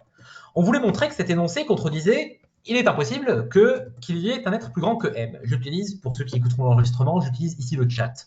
J'ignore si vous voyez le chat. Donc dans tous les cas, bon, de toute façon, je le dis aussi à l'oral. Je disais que cet énoncé peut d'abord s'interpréter de la sorte. Alors, peut d'abord, attendez, je suis en train de... Peut d'abord s'interpréter de la sorte. Soit W, un monde où Dieu existe, atteint le maximum de grandeur, il n'y a aucun monde possible W', ni être X tel que la grandeur de X dans W' est supérieure à la grandeur de Dieu dans W. Bon, très bien. Mais si on prend donc cet énoncé et l'énoncé tel qu'on voulait que... Enfin, on voulait que ces deux énoncés se contredisent. Donc le premier que j'ai posté et le troisième que j'ai posté. Mais en fait, ils ne se contredisent pas. Regardez, puisque dans le dernier énoncé, il n'est nulle part question du monde actuel. Il n'est pas question de la grandeur de Dieu dans le monde actuel. Et non dans W, le monde où la grandeur de Dieu serait maximale. Il suit que l'interprétation voulue pour la réduction ad absurdum serait la suivante. Enfin, vous voyez le problème ou pas? Je suis encore en train de dire, j'ai pas fini de bien enregistrer. Oui, d'accord, désolé. Non, mais c'est pour ça que je disais que des slides auraient été souhaitables en fait, mais bon, je m'en suis vraiment aperçu très tard, donc je me suis fait la réflexion que, voilà, regardez. D'un côté, il est question de la grandeur de Dieu dans notre monde actuel. D'un autre côté, il n'en est pas question du tout. En fait, peu nous importe la grandeur de Dieu dans le monde actuel, puisqu'on a posé le monde W où Dieu existe et atteint le maximum de grandeur. Rien ne nous dit que c'est le monde actuel. Donc au fond, il peut y avoir un monde possible W, un être possible X, tel que la grandeur de X dans W, surpasse la grandeur de Dieu dans notre monde actuel. Ce monde W, d'ailleurs, peut être le monde W de notre dernière proposition. Ce qui signifie qu'avec cette interprétation, la phrase « il est impossible qu'il y ait un être plus grand que M » ne contredit pas la phrase « il y a un monde possible W et un être possible X tel que la grandeur de X dans W surpasse la grandeur de Dieu dans notre monde actuel ». Vous voyez? Enfin bon, c'est vraiment la question est de savoir dans quel monde on travaille en fait. Une fois que vous savez dans quel espace vous travaillez, de toute façon, les choses sont plus claires. Si vous voulez une réduction ad absurdum, en fait, il aurait fallu se leur dénoncer. Il aurait fallu ça. Il aurait fallu traduire « il est impossible qu'il y ait un être plus grand que M » par « il n'y a pas de monde possible W', ni d'être X, tel que la grandeur de X dans W' surpasse celle de Dieu dans le monde actuel ». Là oui, ça contredit notre premier énoncé. Là, il y a un monde possible W, un être possible X, tel que la grandeur de X dans W surpasse la grandeur de Dieu dans notre monde actuel. D'accord? Le seul problème, c'est que ce dernier énoncé, autant la première traduction de « il est impossible qu'il y ait un être plus grand que M », à savoir que le monde dans lequel Dieu existe atteint un maximum de grandeur, il n'y a aucun monde possible W', et ni être X tel que la grandeur de X dans W' est supérieure à la grandeur de Dieu dans W, c'est évident. Vous voyez, c'est un énoncé assez évident qu'on est tout à fait prêt à admettre. Autant là, le dernier énoncé, il n'y a aucune, self-evidence, comme diraient les anglo-saxons, il n'y a aucune évidence par soi de ça. Dans le sens où, justement, ce qu'on veut démontrer, c'est ça. Puisqu'on veut démontrer que Dieu existe dans le monde actuel. Donc, soit l'argument n'est pas circulaire, mais à partir de là, il n'y a pas la réduction ad absurdum, soit l'argument est circulaire, et auquel cas ça coince. Vous voyez. Donc, l'énoncé plus haut n'a donc rien d'absurde. L'énoncé, il y a un monde possible W, un être possible X, tel que la grandeur de X dans W surpasse la grandeur de Dieu dans notre monde actuel, n'a rien d'absurde. L'argument n'aboutit donc pas. Voilà. J'imagine que vous ne voyez pas que vous ne voyez pas le lien avec les questions que j'ai mentionnées tout à l'heure, avec la question de l'existence d'entités possibles. Vous vous souvenez, lorsque je défendais tout à l'heure que les entités possibles, il n'y a pas d'entité possible non existante. J'y viens. le jeu pour Plantinga, ici, va être de détricoter l'argument. Alors, il va tenter différentes combinaisons, et puis il va finir par dire qu'en fait, le vice premier était le supposons que Dieu n'existe pas dans le monde actuel. Attendu qu'on a supposé Dieu possible, ça n'a pas de sens.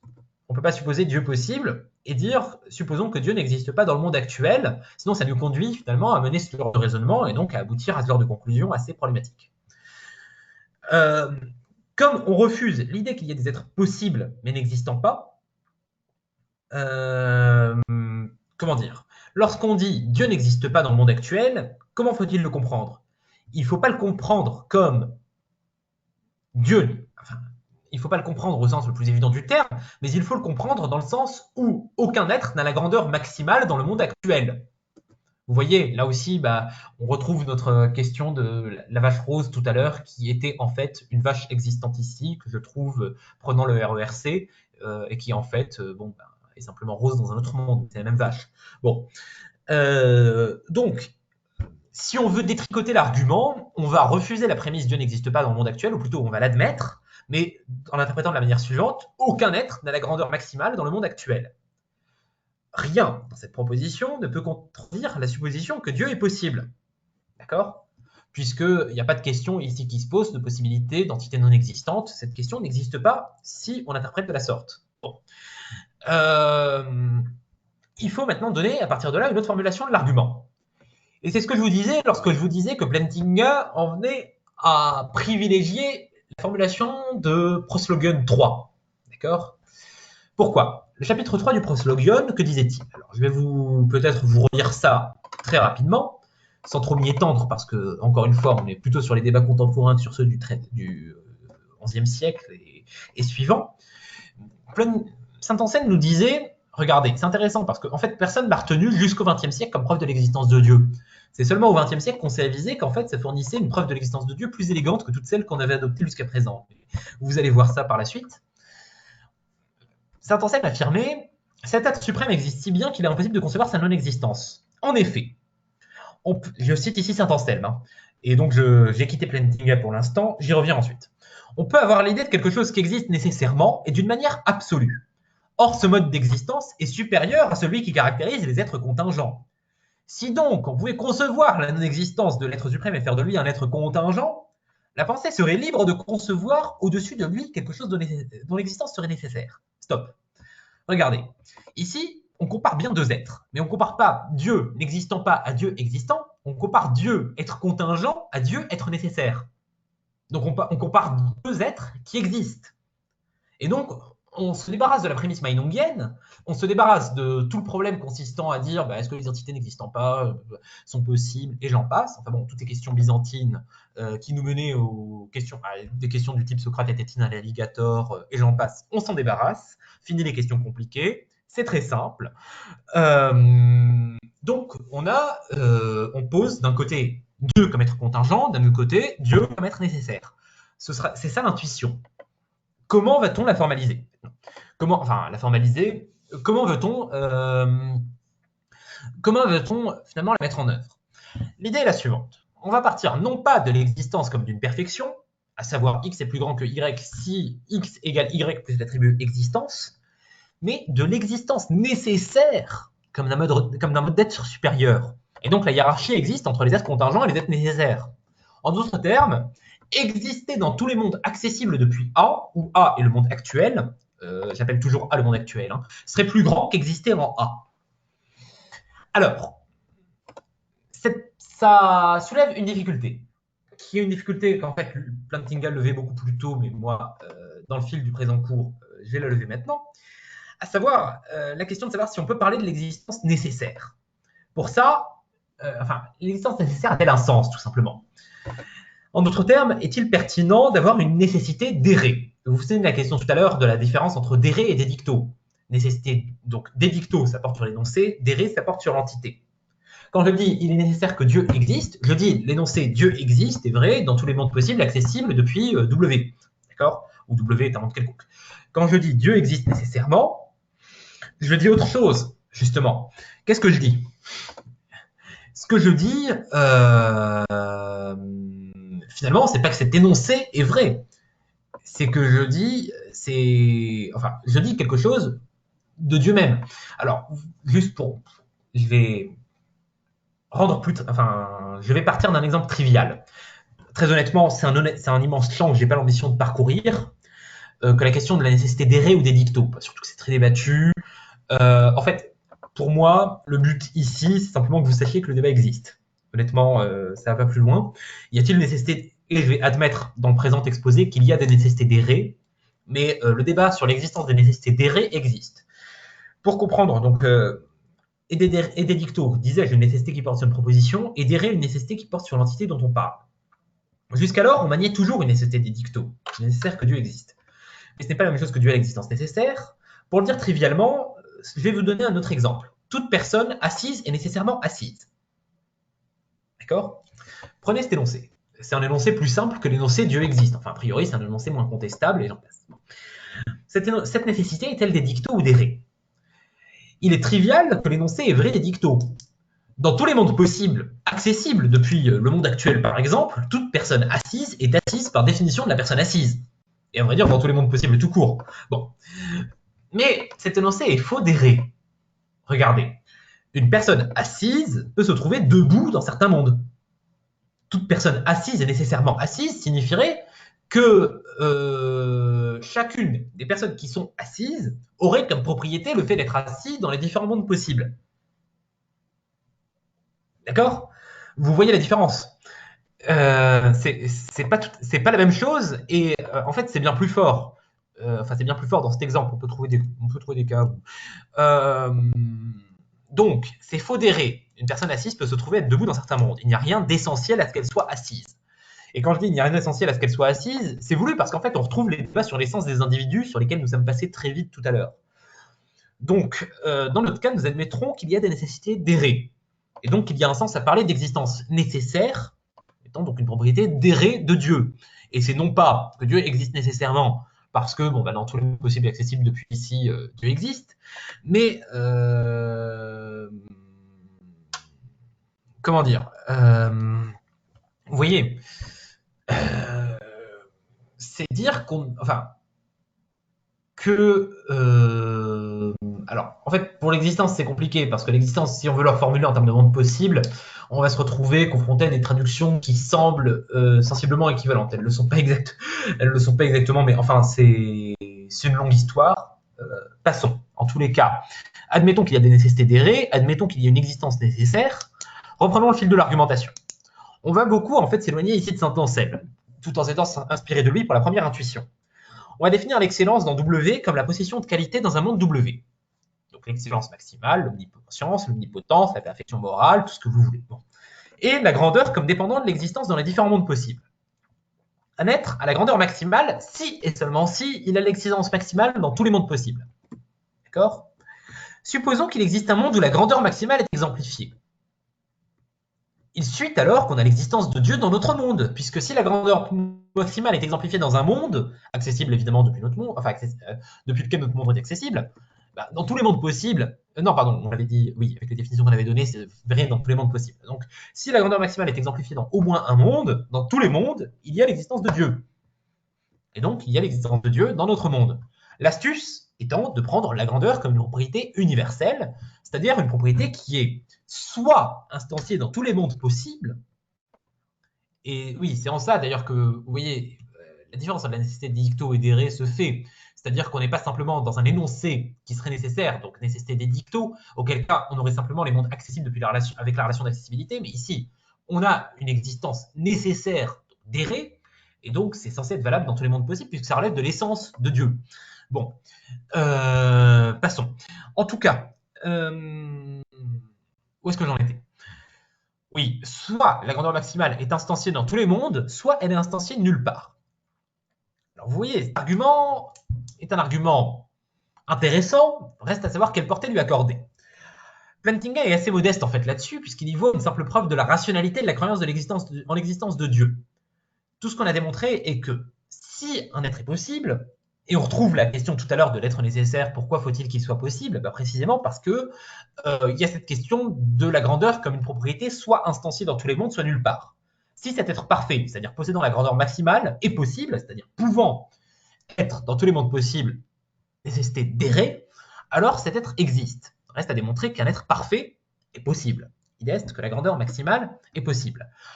Plantinga ajoute, puisque lui se situe dans une perspective un peu apologétique sur les bords, que dans la mesure où il est bien plus simple de démontrer la possibilité d'un être que son existence, ça fournit un argument en faveur de la croyance de l'existence de Dieu, mais ça c'est la direction sur qu'emprunte Plantinga, je n'entrerai pas là-dedans. Bon, voilà. En tous les cas, dans la présente discussion de Plantinga, vous avez pu voir qu'il y a plusieurs difficultés qui se sont fait jour. Alors, des difficultés sur lesquelles je suis passé assez vite. J'aimerais juste mentionner une dernière difficulté que j'ai mentionnée vite fait tout à l'heure, c'est savoir la distinction entre possibilité et concevabilité. Encore une fois, simplement pour la mentionner, hein, je vais vraiment pas m'étendre là-dessus, mais c'est juste, encore une fois, le but de ce cours est surtout de vous pointer où sont les problèmes plutôt que de vous proposer des solutions toutes faites. Comme vous pouvez le voir, l'argument de Plantinga repose sur des tas d'axiomes assez complexes à accepter. Bon. En tout cas, dans les preuves ontologiques traditionnelles, la concevabilité et la possibilité sont confondues. Là, je suis Joshua Spencer, d'ailleurs, je m'appuie sur un article de Joshua Spencer, je vous livre peut-être son nom. Et de fait, ici, on les a prises plus ou moins comme synonymes. Mais vous voyez, ça n'a rien d'évident. Il n'est pas sûr qu'il suffise pour une entité d'être concevable pour que cette entité soit possible. Ou alors, il faut savoir de quelle possibilité on parle. Chez Saint-Anselme, par exemple, l'idée qu'on pouvait concevoir l'être tel qu'on en peut concevoir de plus grand mène à l'idée que cet être est possible. Il est clair qu'on peut poser, jusqu'à preuve du contraire, qu'un être concevable est possible. Mais idéalement, ce qu'on voudrait, c'est avoir de plus, primo, que X est concevable, implique X est possible, secondo, que tout objet concevable le soit parce que possible. Vous voyez, si la concevabilité se tire de la possibilité, on n'aurait absolument aucun problème à poser finalement l'analogie, du moins de manière grossière. Bon. Pour déterminer ce qu'il en est, il nous faut d'abord explorer ce que c'est que la concevabilité. Je vais aller très très vite là-dessus. Je vais simplement vous livrer deux définitions, vous montrer la difficulté avec la première, accepter à titre temporaire la seconde, même si elle pose des tas de problèmes pour d'autres raisons. En tout cas, une première définition consisterait à dire « je conçois P si et seulement si je peux imaginer un monde possible, tel qu'on puisse y vérifier P. » D'accord ? Donc la concevabilité, si c'est concevable, c'est que je peux l'imaginer. Ça paraît évident comme définition. Avec P, une proposition. Sauf qu'en fait, ça ne veut pas dire grand-chose. Regardez, je peux imaginer un monde dans lequel la conjecture de Goldbach est vraie. Je peux imaginer un monde où elle est fausse. Enfin, prenez n'importe quelle conjecture célèbre de l'histoire des mathématiques. Pourtant, les deux propositions ne sont pas toutes deux possibles. Vous voyez bien. Seule l'une d'elles, celle qui est vraie, l'est, puisqu'on a des vérités mathématiques nécessaires vraies dans tous les mondes possibles. Ce que je peux imaginer n'est pas conforme à ce qui est logique, en fait. Ça n'a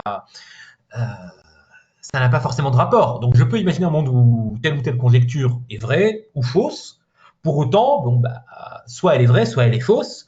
Et donc,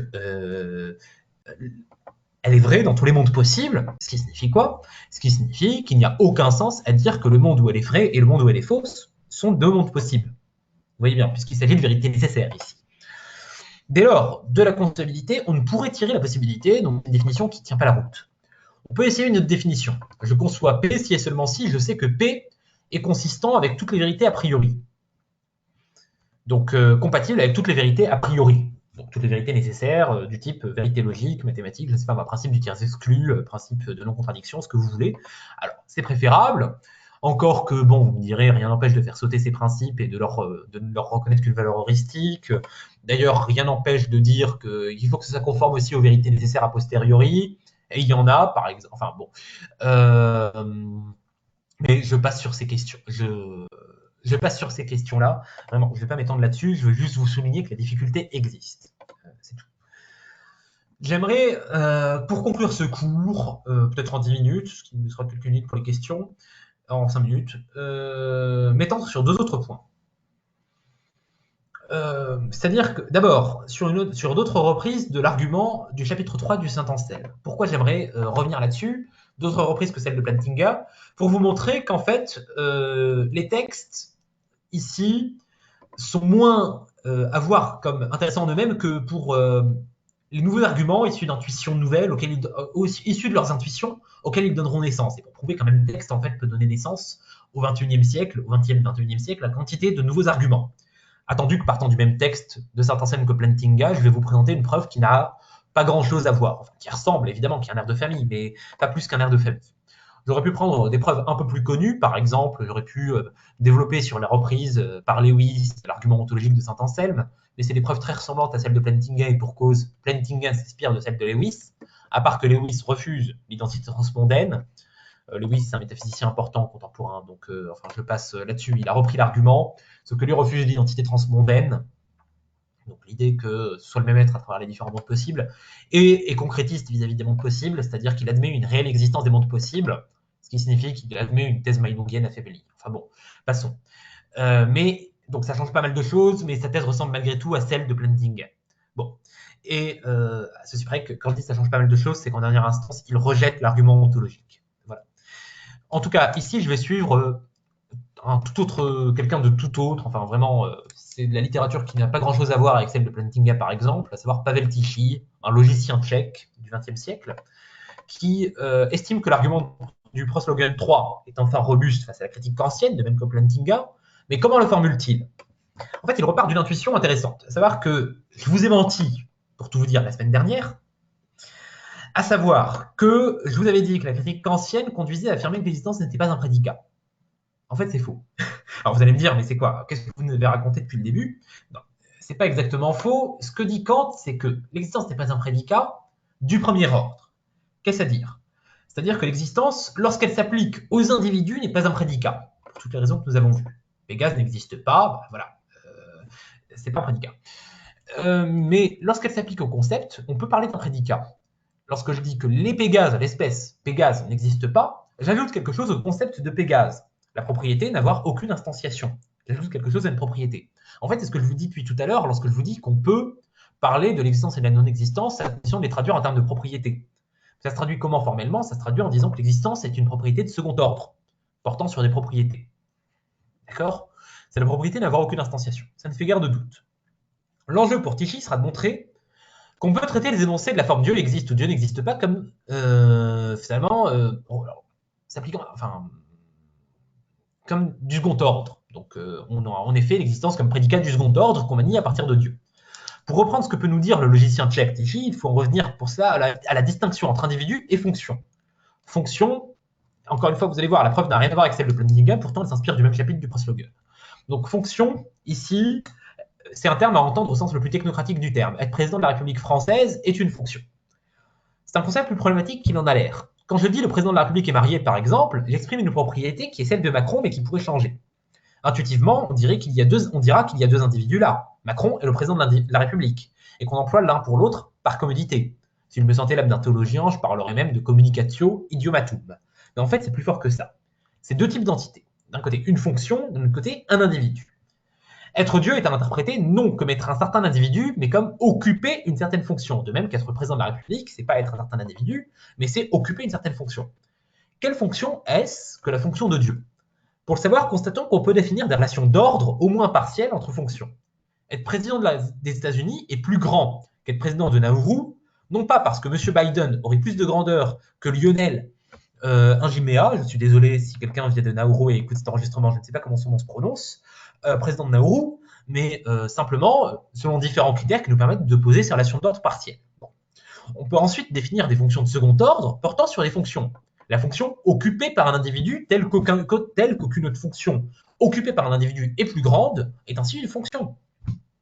Alors on peut définir une relation d'ordre entre les fonctions, au moins partielles pour l'heure, en posant que toute fonction du premier ordre existant nécessairement est supérieure à toute fonction du premier ordre n'existant pas nécessairement. Supposons qu'il existe une fonction qui possède l'existence nécessaire.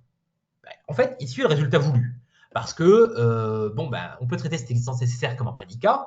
On peut considérer qu'on prédique quelque chose, puisqu'il s'agit d'une fonction, et donc non pas d'un individu. Donc on est bien dans du premier ordre, et même dans du second ordre ici, et donc on applique l'existence comme un prédicat là-dessus.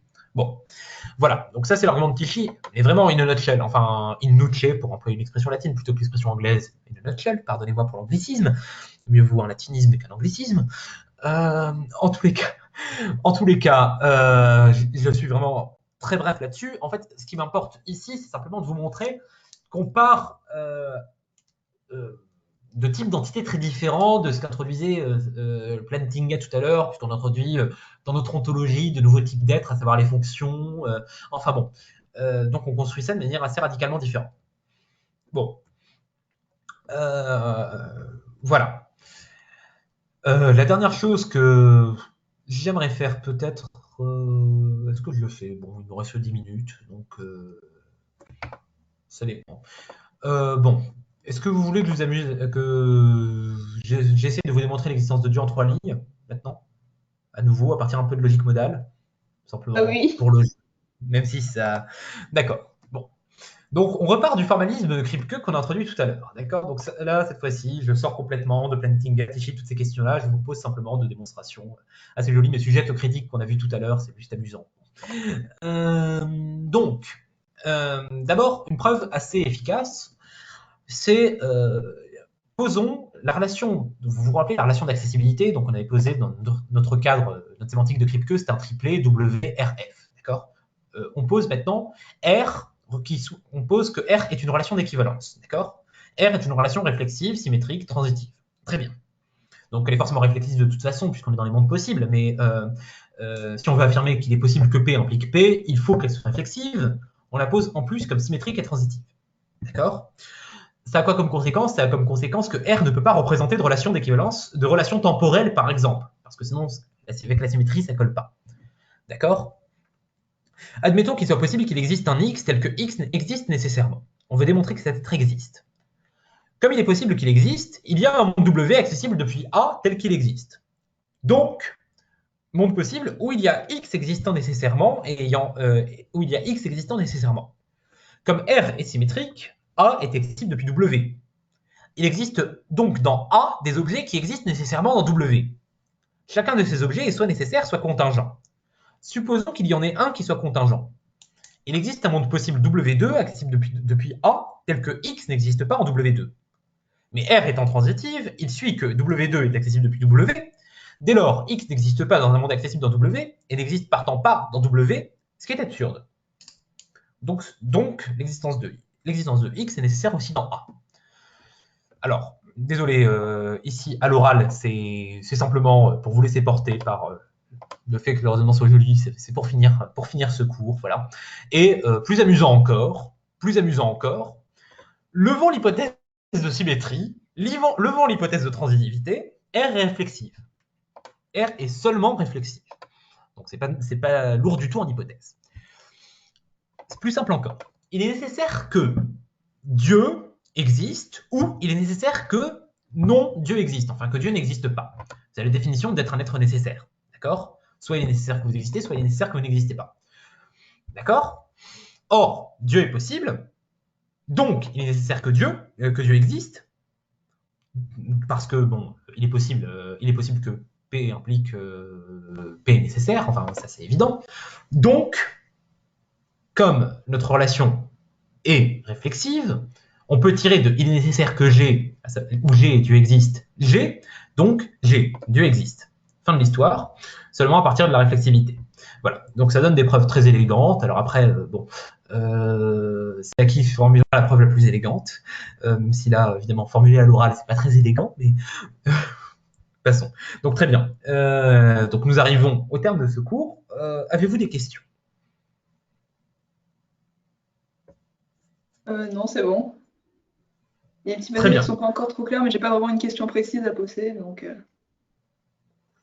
Très bien, donc l'enregistrement. Cette conférence va maintenant être enregistrée. Donc, c'est donc la fin de ce cours. La fois suivante, donc, pour retrouver le programme du cours, nous parlerons, enfin, on vous parlera en tout cas de philosophie politique et de féminisme. Donc, ce sera Oran qui vous en parlera. Pour ma part, je reviens le 7 avril, pardon, donc dans combien de semaines? 4 semaines? Enfin non, décidément, je ne sais plus compter, c'est pas possible, c'est le soir. Bon, qu'importe. En tout cas, cette fois-ci avec la philosophie de l'histoire, donc sur la question de l'idée de civilisation. Et donc à partir de là, toutes les questions de la téléologie en histoire. Bon, nous aurons l'occasion de nous étendre là-dessus. Très bien. Sur ce, je vous souhaite une bonne soirée. Au revoir.